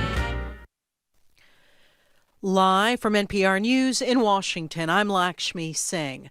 Former President Barack Obama is endorsing Vice President Kamala Harris for the Democratic Party's presidential nomination. Meanwhile, the GOP's presidential nominee, former President Donald Trump, has met today with Israeli Prime Minister Benjamin Netanyahu at Trump's Mar-a-Lago estate. Hundreds of thousands of people from around the world are gathered in Paris, where the opening ceremony of the Olympics is underway, the big event taking place under heightened security. The French capital is recovering from coordinated arson attacks on 3 high-speed train lines this morning. Prime Minister Gabriel Attal says the assailants attempted to carry out a fourth attack but were spotted and fled. Attal disclosed today that those behind the pre-dawn attack struck the nerve centers of Paris's high-speed rail system. Rail service disruptions are expected to last all weekend in Paris. Meanwhile, in Olympic play, the head coach of Canada's women's soccer team has been dismissed. Steve Futterman has more from Paris. This all has to do with a growing spy scandal, with the defending gold medalists accused of flying a drone over the practice sessions of its opponents. The Canadian team was detected using a drone over the practice of its first opponent, New Zealand. Those teams played yesterday, with Canada winning 2-1. For that match, Canada's coach Bev Priestland voluntarily suspended herself, and 2 others were sent home, including an assistant coach. Now Canadian officials have removed Priestland for the remainder of the Olympics, after what it calls evidence of similar drone action in the past. In 2021, Canada was accused of using a drone to spy on the Honduras team before a World Cup qualifier. For NPR News, I'm Steve Futterman in Paris. The president of Mexico says the United States has to provide details on how American authorities managed to capture Mexico's most notorious drug kingpin. NPR's Ada Peralta reports Mexico was notified after Ismael El Mayo Zambada and the son of another drug lord were arrested in El Paso, Texas, Thursday. Mexico's top security official said they only know that a lone U.S. pilot left Mexico Thursday morning and somehow landed in New Mexico with El Mayo Zambada and Joaquin Guzman Lopez, the son of El Chapo Guzman and another top leader of the Sinaloa cartel. Mexican President Andrés Manuel López Obrador says he believes Zambada was captured on U.S. soil because there were no operations to capture him on Mexican soil. Hasta ahora, ya sea por un acuerdo. He's considering 2 possibilities. The U.S. either negotiated his surrender or they counted on intelligence that he was going to travel to the U.S. The U.S., for its part, has told Mexican authorities very little. The AP reports Zambada was tricked into boarding a plane to the U.S. Ada Peralta, NPR News, Mexico City. From Washington, this is NPR News. Good afternoon. With the latest from the GBH Newsroom, I'm Henry Santoro. Steward Healthcare says it's closing Kearney Hospital in Dorchester and Neshoba Valley Hospital in Ayer. The bankrupt hospital chain announced today that it has been unable to find suitable buyers for both as it looks to sell off 7 hospitals it runs here in Massachusetts. Audra Sprague is an ER nurse at Neshoba Valley. She calls the news devastating to the local community. Now, people are going to have to drive 30, 40 minutes to get to an ER before they even get to the front door, no less going in, because now these ERs and all of the facilities are going to have that many more patients. Sprague says she is frustrated that the state couldn't do more to keep those hospitals open. In a statement, Governor Maura Healey called on Stewart to finalize the sale of their remaining hospitals. National Grid temporarily pausing a program that provides energy savings to low-income households. The Telegram and Gazette reports the move could cut into Worcester's move to transition homes from oil and gas systems that emit greenhouse gases. National Grid spokesperson says they ran out of money to keep the program going through Mass Save due to heavy demand from income-eligible households, and that the company has asked the state regulators for more money. In sports, Red Sox back at Fenway tonight hosting the Yankees. The opening ceremonies are underway at the Olympics in Paris. 84 degrees in Boston. This is GBH News. Support for NPR comes from NPR stations. Other contributors include Fisher Investments. As a fiduciary, Fisher Investments is obligated to act in their client's best interest. Learn more at FisherInvestments.com. Investing in securities involves the risk of loss. This is NPR. Support for GBH comes from you. And Newport Mansions, presenting Wild Imagination, a new exhibit detailing how the Gilded Age forever transformed how we view and coexist with the animal world. Opening August 30th at Rosecliff. Tickets at newportmansions.org. And the MBTA Commuter Rail, providing public transportation service to over 170 cities and towns in Massachusetts. Just take the train. You can plan your trip at mbta.com/massbytrain. Support for NPR comes from NPR stations. Other contributors include Fisher Investments. As a fiduciary, Fisher Investments is obligated to act in their client's best interest. Learn more at FisherInvestments.com. Investing in securities involves the risk of loss. This is NPR.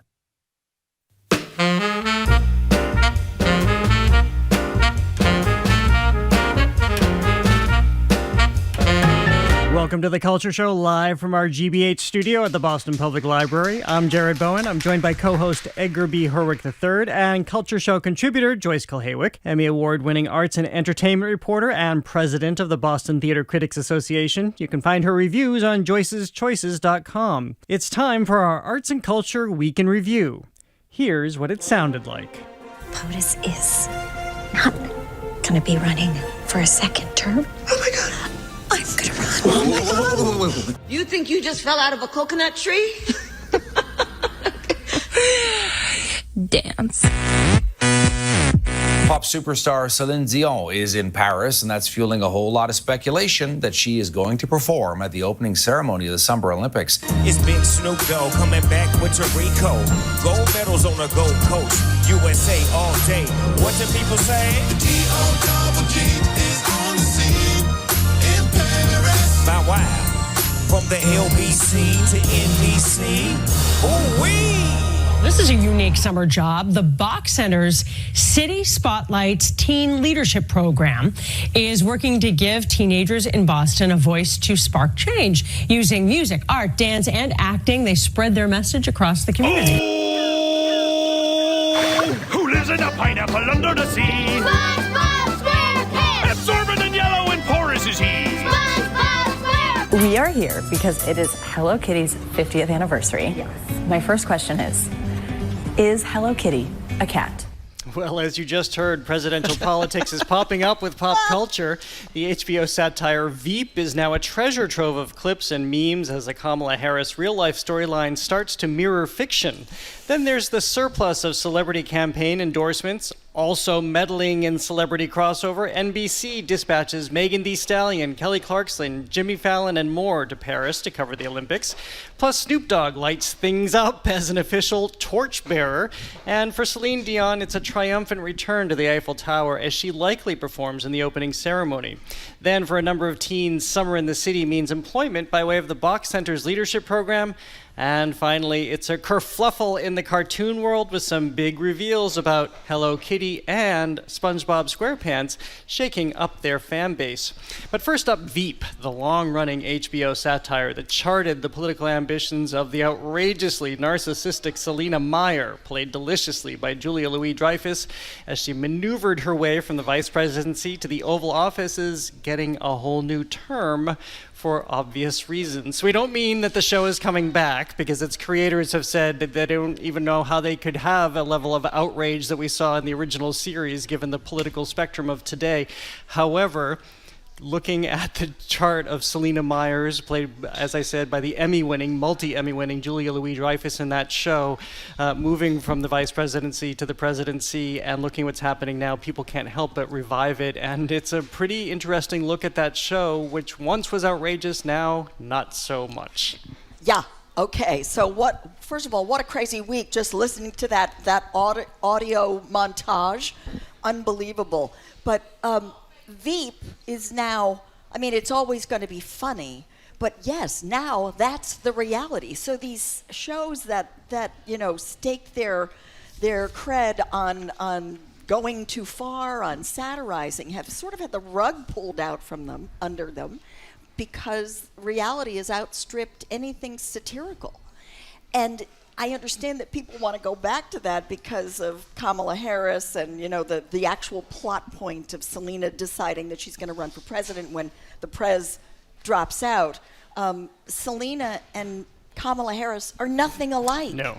Yeah, Selena is more like Trump, if anything. So it's really just the plot, that has pulled people in. But they're going to have to go some to outstrip the crazy reality, the politics that has jumped the shark at this point. And I know Shark Week is over, but it is not over. It is not over. Yeah, I mean, there's a few things here. One is the fact that people are turning to it, obviously, right? Streaming of this series has gone through the roof in the last week, and obviously, there's so much of what has happened in the political sphere, especially this week, is playing out on social media. So these things are, as you said, Jared, they're getting clipped, they're getting memed, they're on TikTok. But I do find it, not to be too serious about it, but I do find it interesting, Armando Iannucci, who's one of the creators, it seems like they've also been like, hey, everybody came and reached out to me the moment this happened. They want me to comment.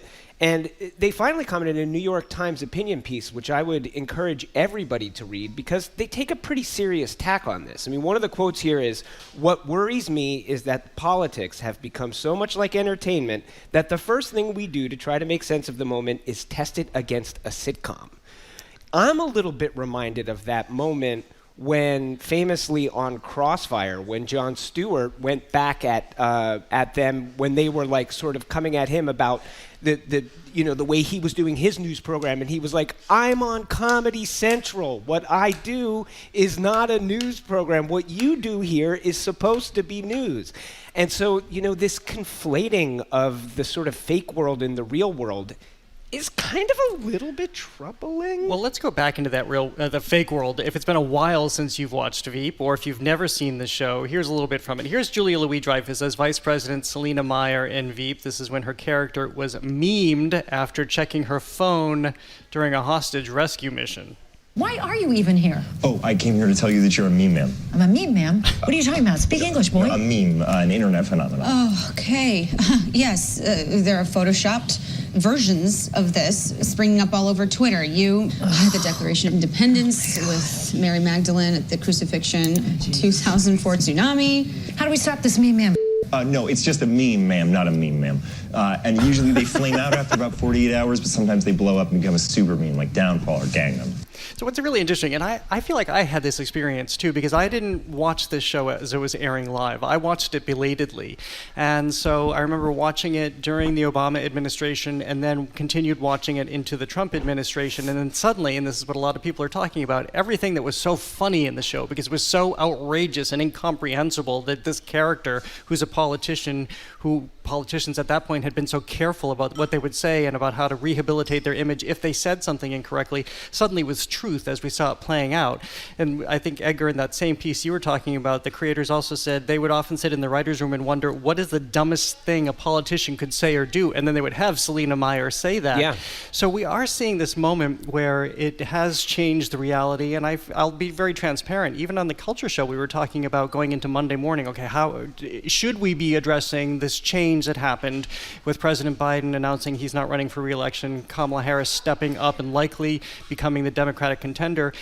Immediately, we didn't see a complete pop culture connection, but with 350% viewership jumping for Veep, it's clearly entwined.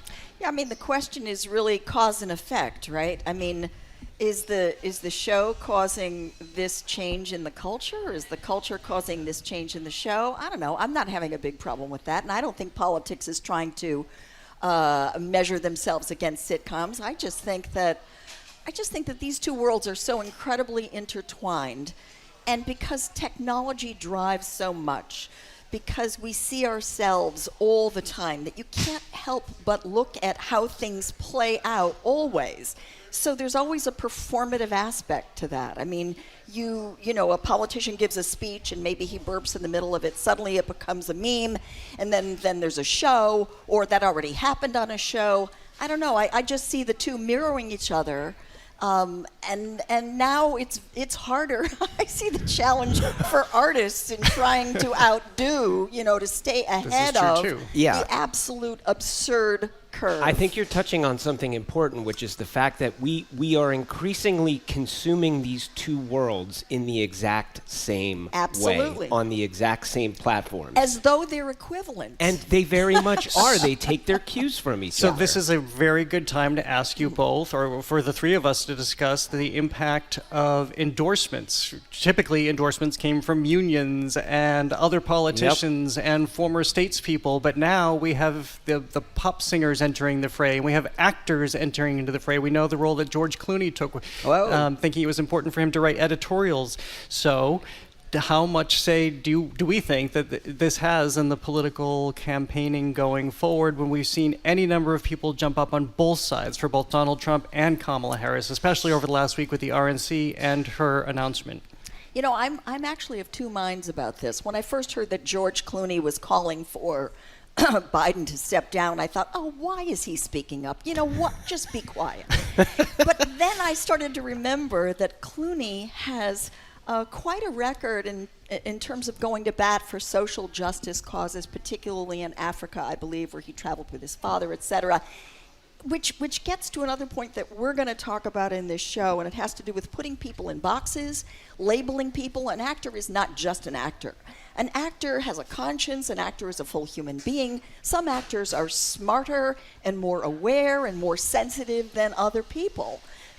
Than other actors. They're not all created the same. Well, before we get to you, Edgar, let's hear from model and former reality TV star Amber Rose speaking at the Republican National Convention in Milwaukee 2 days after the assassination attempt against former President Donald Trump at the rally in Pennsylvania. Here is what she brought to it as a reality TV star. My entire family is racially diverse, and I believe the left-wing propaganda that Donald Trump was a racist. My father said, "No, he's not, Amber. What are you talking about?" So to prove my father wrong, I did my research and looked into all things Donald Trump. And I started meeting so many of you, his red hat wearing supporters. Donald Trump and his supporters don't care if you're black, white, gay, or straight. It's all love. And that's when it hit me. These are my people. This is where I belong. Yeah, I mean, I don't know, the celebrity endorsement thing, I mean, you make an important point. Look, you know, not all celebrities are created equal, just like not all your friends are created equal. You might listen to the opinion of one friend over another if you happen to know them to be particularly more informed or whatever. I mean, George Clooney is an interesting case because he's also become a not insignificant fundraiser for the Democrats. And so him speaking up and being in politics is also he also sort of plays this role as a fundraiser. And also Barbara Streisand, who's been very active socially. Yeah. And she's also a phenomenal singer. But the one doesn't cancel the other out. I sort of keep going back to, and it's a little bit like what we were just talking about with the Veep thing. In some ways, I feel like this train began, this sort of train of the modern world that we live in and the way we experience politics. It's sort of, you can look at it and say it starts in the JFK and the televised debate. That is the beginning of television and politics really being hand in hand in that way. And I don't think it's surprising that even though there were times before it, like apparently Al Jolson, for example, in 1920 wrote a song for Warren G. Harding. He was a big star. But where it really picked up steam for the first time was when Harry Belafonte and Ella Fitzgerald and Judy Garland and Frank Sinatra were stumping hard for JFK. And we can also look back and look at the fact that media is how we're consuming this.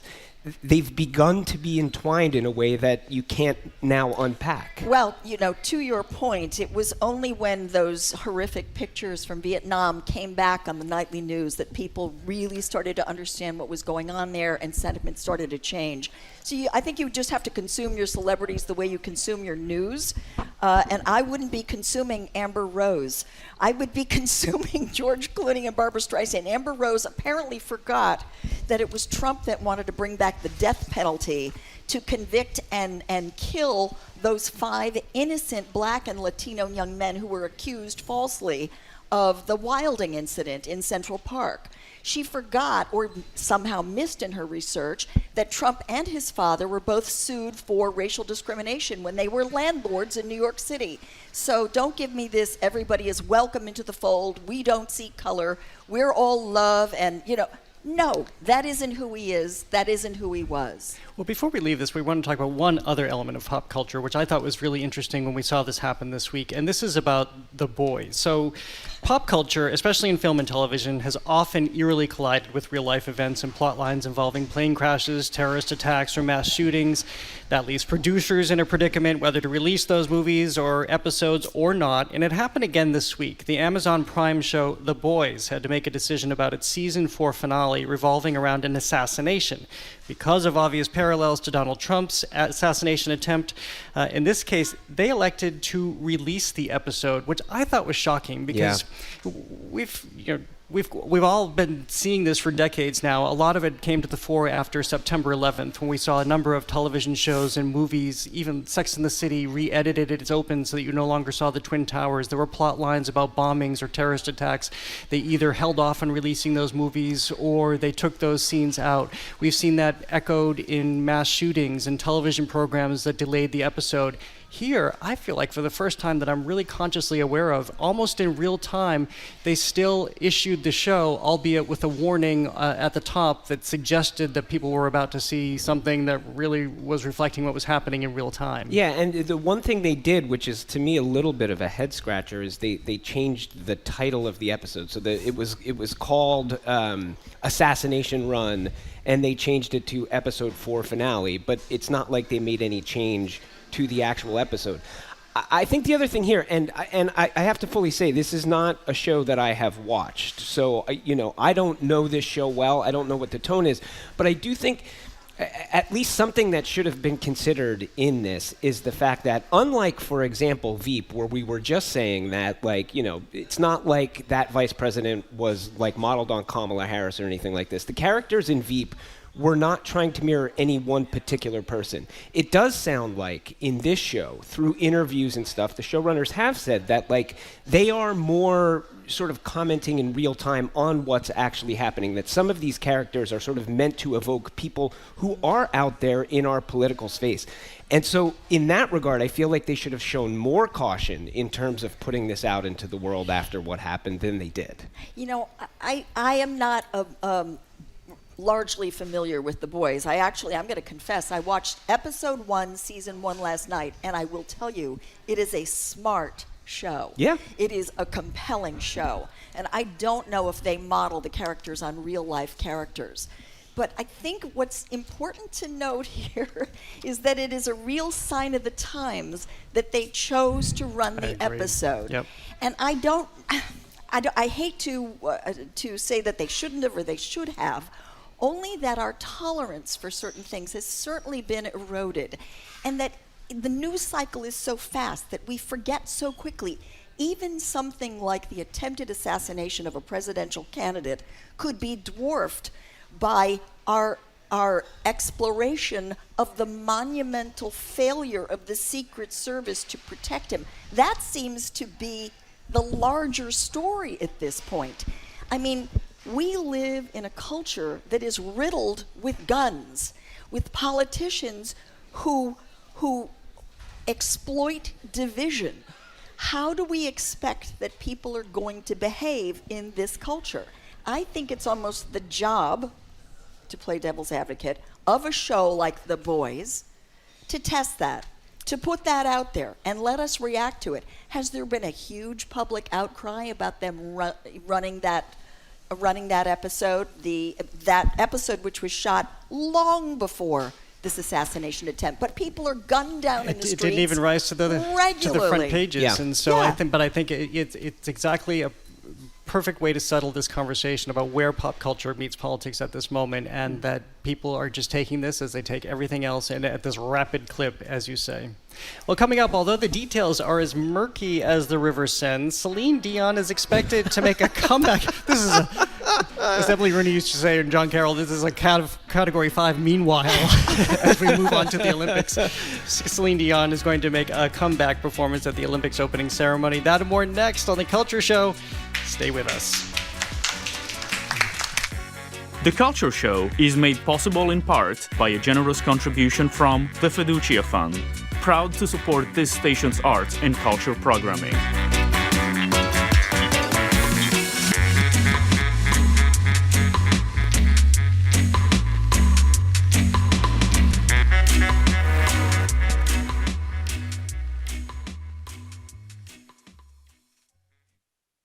This week on Stories from the Stage. My family took an extreme camping trip. It was like Swiss Family Robinson meets Lord of the Flies. And my father leans over the fire pits. An explosion licks up to the heavens. There are flames 30 feet in the air, and the children are screaming at this point, "This is great!" Stories from the Stage, Sunday night at 7, only on GBH 89.7. Funding for our programs comes from you. And Emerson Colonial Theatre, presenting Kristen Chenoweth in the world premiere musical The Queen of Versailles, with music and lyrics by Stephen Schwartz. The Queen of Versailles is on stage now. Tickets at emersoncolonialtheatre.com.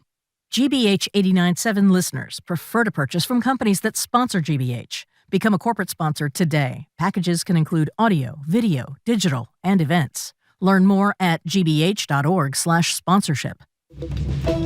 I'm Arun Roth. Coming up on GBH's All Things Considered, Republican plans for attacking Vice President Harris start with her identity.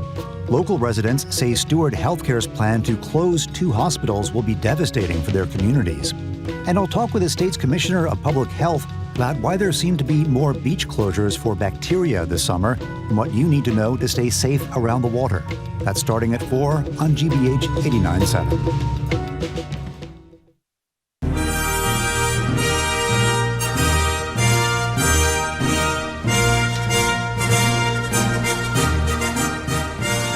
Welcome back to The Culture Show, broadcasting live, not from Paris, but from the GBH studio at the Boston Public Library. I'm Jared Bowen. Callie Crossley is away. I'm joined by co-host Edgar B. Horwick III and Culture Show contributor Joyce Kulhawick. If you're just tuning in, it's our Arts and Culture Week in Review, which includes the Olympics and NBC dispatching its own competitive team of celebrity correspondents in an effort to boost ratings and earn some cred for being more relevant. I guess we have a theme for this show, and this is all about how culture and celebrity is intersecting with all realms, whether it's the political world or the sports world, because we're seeing gone are the days where Bob Costas is leading all of the Olympics coverage, because you have people like Snoop Dogg and Kelly Clarkson who are now stepping in as co-hosts, which I have to say, I don't have a problem with. I think this is kind of fun because not everybody is tuning into the Olympics for the sports. A lot of people are tuning in for the fashion parade that's underway right now on the Seine, or to see Selene Dion maybe performing with Lady Gaga. Who knows? We'll know in a little while. But this is a very different, intentionally different Olympics coverage-wise. Okay, I've also changed my mind about this. When I first, Wait, since when? How, literally as Jared was talking, you changed your mind? No, when I first heard Snoop Dogg was going to be a correspondent, he was lighting the torch, I said, what? This is just stupid. I thought, we want serious commentators who are going to talk about, the figures, not the figure skaters, but the swimmers and whatever. And then I started doing a little research on Snoop Dogg, and the guy is so funny. Apparently he and Kevin Hart at the Tokyo Olympics in 2020 did commentary on dressage. Actually, we can hear a little bit of that now. Let's hear it. Here we go. Again, this is from the 2020 Tokyo Olympics, Snoop Dogg with Kevin Hart. We're not going to meddle in this one. So anyway. Or not. Medals when they win too, or they don't get medals? That's a good question, Snoop. I've never seen a horse with a medal. Do they? No, it goes to the person on the horse. What should be changed? He ain't did nothing but just sat on the went for the ride. I didn't see that jockey do any type of crip walk just now. Just stayed on for the ride. You didn't have your ankles taped. The horse did. So I can't wait to see what Snoop Dogg does. And I'm thinking this doesn't eliminate serious consideration of these activities. They're going to be judges. They're going to be real serious commentators. But Snoop is funny. Clearly, this is the commodification of the Olympics. They want viewers. They want people watching, and he's funny. Here's a quote from Snoop. It's going to be me in the field at events, moving through the city, doing the... I don't sound like Snoop. Doing the things that Snoop Dogg does. I plan on shaking it up, bringing my own flavor. It's the Olympics. We only get it every 4 years. I'm going to make the most of it. He says he's done his homework. He's not coming in cold. He's coming in hot. He has done his homework because he's friends with Sha'Carri Richardson, the track and field star, and her grandmother. So he has done his field work here. And he's going to swim with Michael Phelps, too. Yeah, and I think this is great, right? Because like the whole idea behind the Olympics, in large part, and a lot of the appeal of it is outside of the sports thing. It is the fact that all of these cultures are coming together. It is the fact that these are oftentimes sports that we tend to not really know that much about, even though it's very competitive for them. And there, like as we know, there are a lot of outlets. There is a lot of ways that these things can be covered, and I actually think it's pretty good that NBC is trying to stretch in lots of different ways. Like some of this is going to happen on broadcast, and for me, for example, like I've always loved like when Mary Carrillo does her feature stories or whatever, and goes out to some place in the city where the Olympics are and meets some people, and it has a little flavor and has a little fun. I think it's cool, but a lot of this is also going to be, there's going to be like commentary after the fact on Peacock with like Kevin Hart, like kind of like what you just heard there, right? You're going to have, apparently Leslie Jones, who is going to be, she's been designated the chief superfan commentator. She's going to be putting stuff out on social media. She's on the ground there in Paris. NBC has said what they want to try to do is provide a more sort of like 360 view of what's happening in the Olympics. And like, are they going to get there 100% just with celebrities? Probably not. But is it going to be a little bit? Are we going to see more and get different voices? Yeah, that's a good thing. I think that what you're saying, and I think it's a good idea actually. And it's not just that it's a 360 view. It's people like Snoop and Kevin Hart and Leslie Jones and Jimmy Fallon, who I think is going to like he's doing the closing ceremonies. Yep. These are people that allow regular fans, people who are not Olympic athletes or like me, not even athletic, not even remotely, a way in. Because they're funny, because they're reacting, and I was very moved by something Snoop said when back in 1984, he said he was watching the Olympics, he was a kid, and he was so moved by it. He was so excited by it. There's room for everybody in this tent. Well, there's also room in the broadcast, because this obviously goes on for week after week after event after event. Yes, there you go. There's plenty of time. One thing I will say is this, though, and this is something that, like, I love game shows. Stay with me for a second here. I love game shows, and increasingly in the game shows that have been, kind of broadcast in recent years, there's often celebrity hosts, which isn't necessarily like how it used to work.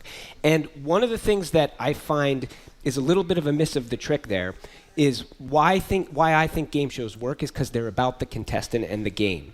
And so when you have celebrities doing the sort of looking at this, I hope that they will remember it is not about getting the audience to laugh at them, that the stars of this are the athletes, because I think we will all be the better for it if they can keep that in mind. Well, staying with the Olympics, in a comeback fit for a diva, Selene Dion has arrived in Paris, realizing her dream to return to the Eiffel Tower, all with the expectation that after a long public absence, she'll perform at the Olympics opening ceremony tonight. Lots of rumors about this. We know she's in Paris. We know Emmanuel Macron has talked about this. This is very significant because, of course, she has been diagnosed with stiff person syndrome. That was a diagnosis that came in December of 2022. And as a recent Amazon documentary showed us, she is somebody who is suffering significantly, has a real trouble singing because of what this disease is doing to her body. Before we talk about what this comeback could look like and what it really represents, especially at a moment like the Olympics, here is the documentary I Am Selene Dion, which is available again on Prime Video. And here's Selene Dion talking about performing. It's not hard to do a show, It's hard to cancel a show. I'm working hard every day. But I have to admit, it's been a struggle. I miss it so much. The people. I miss them. If I can't run, I'll walk. If I can't walk, I'll crawl. I won't stop. I won't stop. It's all coming back to me. You have goosebumps? I saw you look at your arm, yeah. It's just so tough. I think lots of tears here in the library. We're all crying. What is happening? She is clearly a vocal athlete. Yeah. She is iconic. There are very few voices like hers, and I would put Streisand and Celine Dion in the same category. So I can't wait. And the other rumor, and I think it may have been confirmed, is that she's singing with Lady Gaga. And that they will be singing La Vie en Rose. Exactly, which, as you remember from A Star is Born, it was something that Gaga sang in the beginning before she became the star. And it's a French song, and it should be beautiful. And what the song is about, La Vie en Rose, a woman falling in love when she's in love with her lover. She sees the world through rose-colored glasses, so looking at the world in the best possible way. So I think that's what Celine's trying to do. She's trying to triumph. Gaga's supporting her. These are athletes at their peak. And support is key, because that's a team in and of itself. Because I was thinking about this, and I was realizing, well, that of course makes sense. Because if you're singing, you're not sure that you can make it through the song. Because again, of her illness, you don't know how it's going to take hold. You need to have a team member there. You need to have your support. And this is, I mean, as you said, Jared, the poignancy of this happening at the Olympics, where this very much, I mean, you know, the thing that grips people oftentimes about athletics in general are the athletes who have to fight through something or overcome something, the idea of a comeback story, the grueling work that needs to be put in to get to the place that you're at, and that being the Olympic stage. So the idea of this woman who is so well known, who is so gifted, who has now been dealt this terrible hand, and the fight that she has put in to just even be there. Like, it's, to me, she's already kind of won, right? Like, she's there. And, like, you know, fingers crossed it happens, and the idea of it happening in front of the Eiffel Tower, I mean, it's just unbelievable. I was looking into this today. There's a great French director who is overseeing this entire Olympics opening ceremony operation. I love that you are so excited, I know, Joyce, that they're tapping a theater director who has won a lot of acclaim. He's won several of what would be the French equivalent of the Tonys.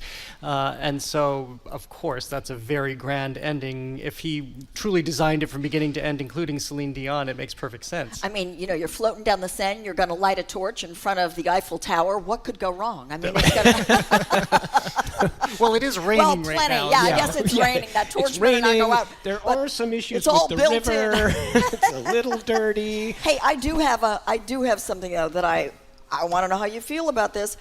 Breaking, we now have breaking as an event in the Olympics. Oh, yeah, breaking, yeah. It's great. No, it's like, well, okay, it is athletic. But if you're gonna have breaking, why not ballet, which is as athletic and predates breaking by several hundred years. I'm all for that too. So where is it? Get it on. Try doing 32 fouette turns in Swan Lake. It's incredibly And they have difficult. figure skating, so it makes sense that they bring ballet. Of course. We did talk about this on the show, and so absolutely breaking belongs. I was going to say breaking bad belongs. Breaking bad belongs in the Olympics. But just breaking belongs. There needs to be an arts Olympics. And they used to, as we talked about here, there used to actually be arts in the Olympics. That was part of the initial Olympic dream. And it should be performing arts, and the artistic impulse Start the should campaign, count Joyce. for at least 50%. All of those dancing, ice dancing, synchronized swimming, all of these things that have this artistic component belong in their own Olympics. Well, here's a pro tip. You have 8 years to get it done. Okay, I'm on it. There you go. Or campaign for the Olympics to do this and unveil it in Boston, because I think Boston probably wants to do an Olympics you know what? at some point. That's an idea, because I would not have wanted these Olympics in Boston. Okay, here's the end of that conversation. But coming up, Goodbye Kitty. The true identity of the cartoon character is revealed, and fans aren't buying it. That and more next on The Culture Show. Stay with us.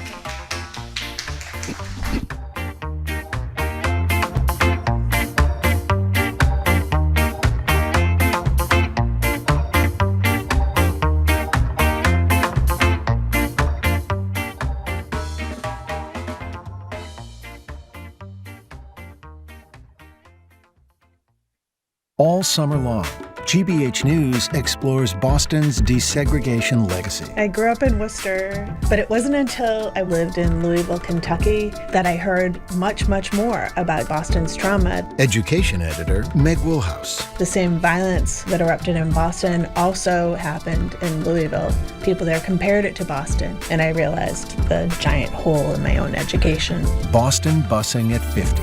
Find the stories at gbhnews.org/busing. Our programs are made possible thanks to you. And Gentle Giant Moving Company, providing moving services since 1980, helping to fight climate change by sponsoring Climb for Climate's inaugural stair climbing event August 10th at Harvard Stadium. More at climbforclimate.org. And Mass General Cancer Center, dedicated to providing compassionate care and cancer specialists who are experienced in the cancer you have. When you hear the word cancer, their team is ready. Learn more at massgeneral.org/cancer. The athletes have arrived and the French capital is getting crowded with spectators as the Olympic Games get underway. Security is tight across Paris, but the River Seine is clean for swimmers. I'd swim in it, or not.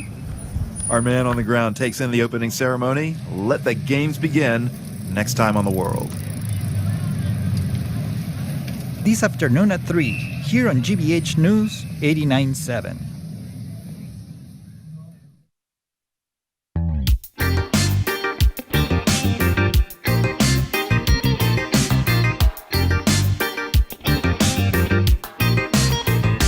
Welcome back to The Culture Show. I'm Jared Bowen. Callie Crossley is away today. I'm joined by co-host Edgar B. Horwick III and Culture Show contributor Joyce Kilhaywick. She's an Emmy Award-winning arts and entertainment reporter, president of the Boston Theater Critics Association, and you can find her reviews on joyceschoices.com.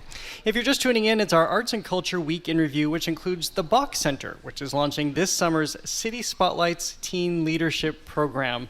I love this. We have a couple of really great youth-oriented arts programs in the city where kids are basically put to work in the arts, which is so affirming that they can understand that there is a job to be made out of this. Not for everybody, of course, but it is a pathway to that.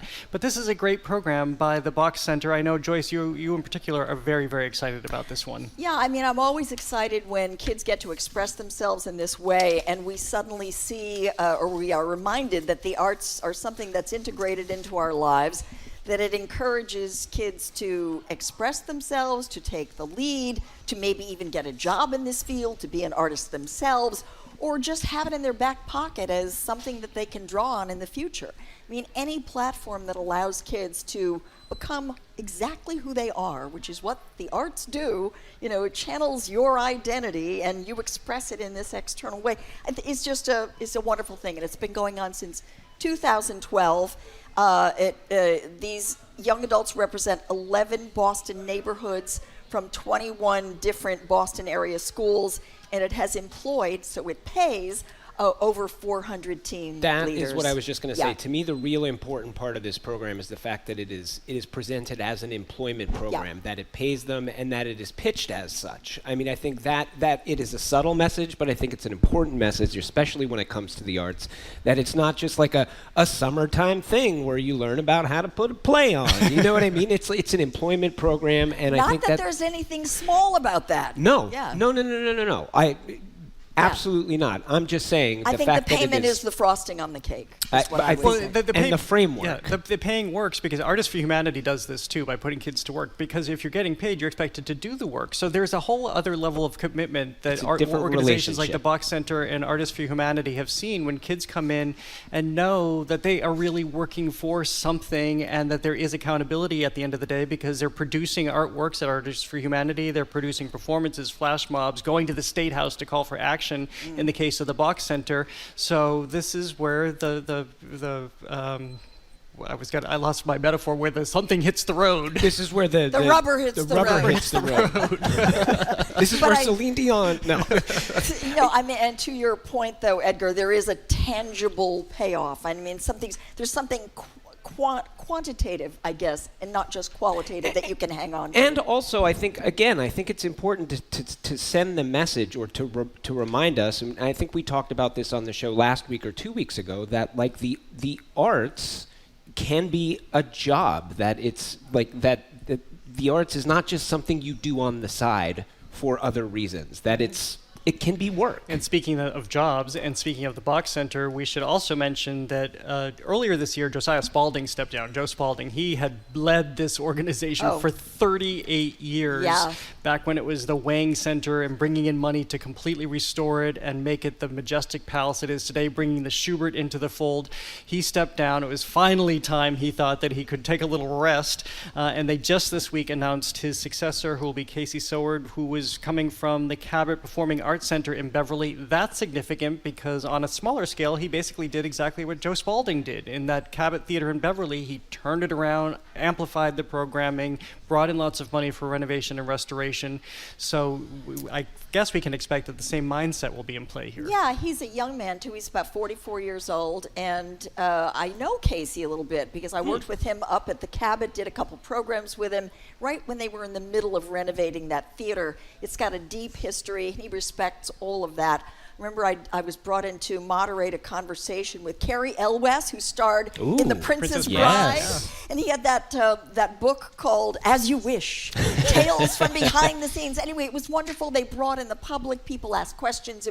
So he's about all of that. So I'll be very curious to see, what he does. But he did a great job up on the North Shore.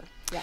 Well, next it's Comic Con, as in, have we been conned? Have we been conned, everyone, by Hello Kitty? This is shocking. Her creators have revealed that Kitty is not a cat, but a third grader living in London with a twin sister and her own cat named Charmy Kitty.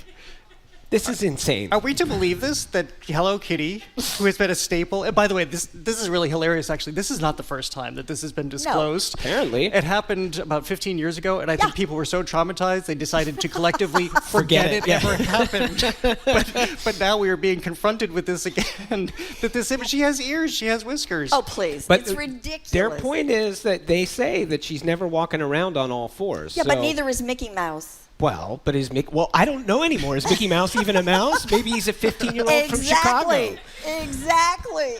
Who knows? So here is Jill Koch, the Senior Vice President of Marketing and Brand Management at Sanrio, the creators of the iconic cartoon. Here she is talking on the Today Show. We are here because it is Hello Kitty's 50th anniversary. Yes. My first question is Hello Kitty a cat? So Hello Kitty is not a cat. She's actually a little girl, born and raised in the suburbs of London. She has a mom and dad and a twin sister, Mimi, who's also her best friend. She enjoys baking cookies and making new friends. Kind of a tiny little girl, right? Yeah, she weighs 3 apples and she's 5 apples tall. She weighs 3 apples? Just go back to the orchard with that. What is happening?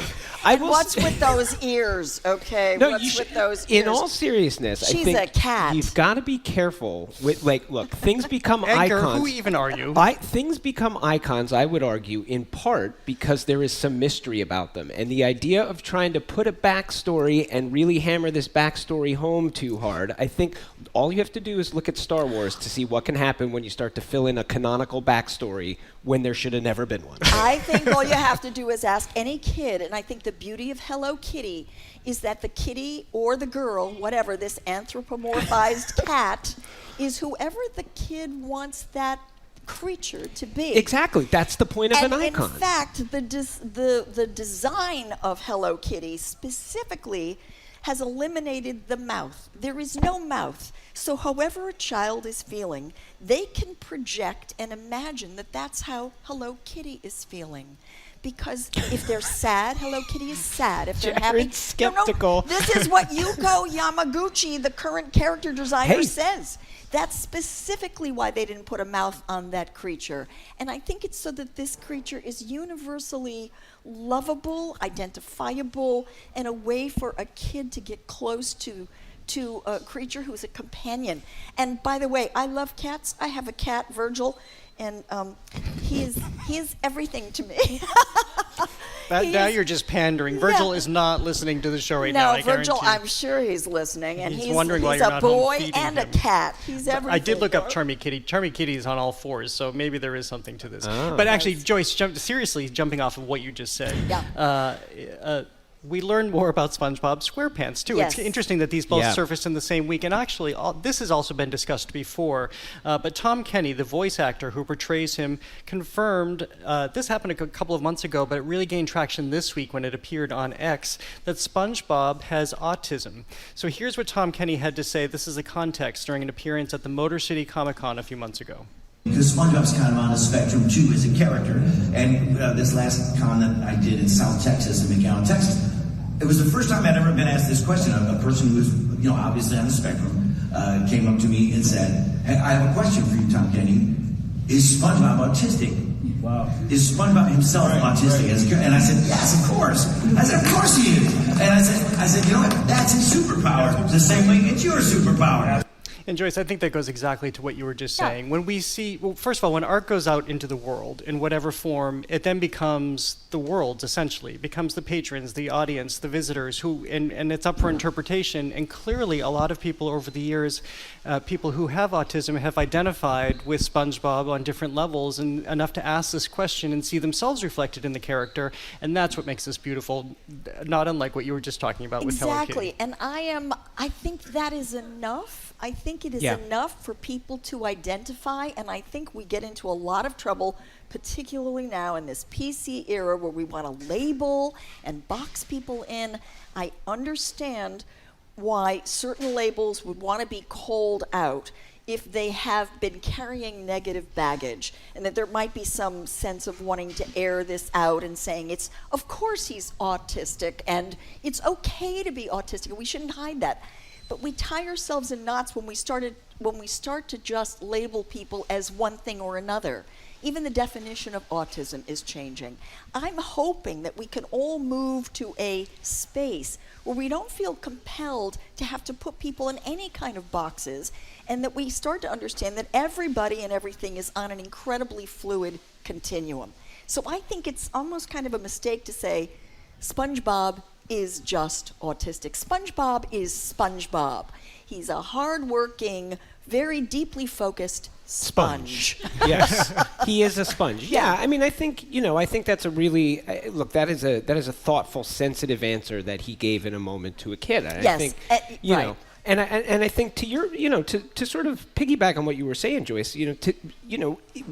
I hope we can live in a world where he can say to that kid, yes, of course SpongeBob is autistic, and that's not just what SpongeBob is as well. That SpongeBob can be that and a whole bunch of other things to a whole bunch of other people. And now I'm feeling a little insane that we are talking about a kitty and a sponge with this level. Well, why not add a Jedi to this? Because it does call to mind what Mark Hamill said a number of years ago, too, when asked if he thought that Luke Skywalker was gay. People pointing out that he had never really had any relationships throughout the series of the film. The closest relationship he had was with his sister, Princess Leia, and he said, sure, why not? Why couldn't he be gay? Yeah.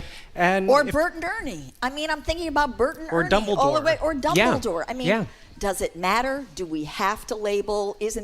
Aren't we just getting all tied into knots? And then aren't these labels used against people time and time again? I mean, my mind is sort of, going to race immediately, where you've got some 19th century scientists categorizing people according to some superficial color of their skin, and then how that was used against. I mean, putting people in boxes is very tricky, but we are in a time now where people feel the need to call out and air out things that have been repressed. But I think we need to go one step further now and just blow away all the labels. and also, I mean, the thought is, art in many forms is in and of itself the language. In some ways, like, you get yourself into trouble the moment you start to explain or talk about it in any label or language, whatever. Yeah. If there is some sort of truth imbued in the thing, if it holds a mirror or a screen to somebody and they see themselves, that experience is the experience. You don't have to put words to it. Right, exactly. And I mean, you could say, well, if you're not autistic, can you still identify with SpongeBob? Well, of course. I mean, that's the true measure of successful art, where it can be, where many people can find an entry point to it. Well, that sound means it's time for our lightning round. These are the stories that caught our headlines, the headline stories that caught our attention this week. Joyce, what's yours? Okay, mine is the Newport Folk Festival, this big thing that's been going on for 65 years. It's this weekend. The opening show is Guster during the day, and then Hosier at night. Conan O'Brien and Real Musicians close on Sunday night, and then Joan Baez is reading poetry in between. Killer Mike on Saturday, Rhiannon Giddens, Elvis Costello. which brings Orville Peck. Yeah, Orville Peck, and which La Lam. That's we all I'm have our excited favorites. about. yeah. And actually, the label folk has gotten a little fluid in here too, as you'll notice Yes. from some of these performers. Which brings me to something that happened 59 years ago with the Newport Folk Festival. On July 25th, 1965, Bob Dylan played an electric guitar publicly for the first time, to the horror of hardcore folk fans. Which brings me to Timothy Chalamet, which is a place I love to end up. I always try to end up at Timothy Chalamet. 2 days ago, the first trailer of the Bob Dylan biopic that he's starring in and doing his own singing in just dropped, and it looks fantastic. So that's all I want to say. It comes out in December. Go, Timothy. Until then, go to the folk festival. Edgar? Well, mine is about something we were just talking about, which was labels. And this is that a group of botanists voted to remove a racial slur from hundreds of plant species names. And this is what really caught my attention about this is not the fact that it happened, which I think is good, but is the manner in which it happened, which I look at and in these times where we're talking about politics and the idea that nothing works, here this is a group of people in this field who got together at their international congress, their international convention. They debated this idea for 6 days. Then they had a vote, and the vote carried that, yes, there is this, they had decided, and this was spearheaded by two scientists from South Africa who for years have been saying, hey, we labeled a bunch of these things with this word, which is a slur, and we need to take this out of these scientific names for these plants. They fought their cause. What's the word? You can't exactly say it, but I don't understand what the word is. So it's a word that in South Africa was used against black people as a slur.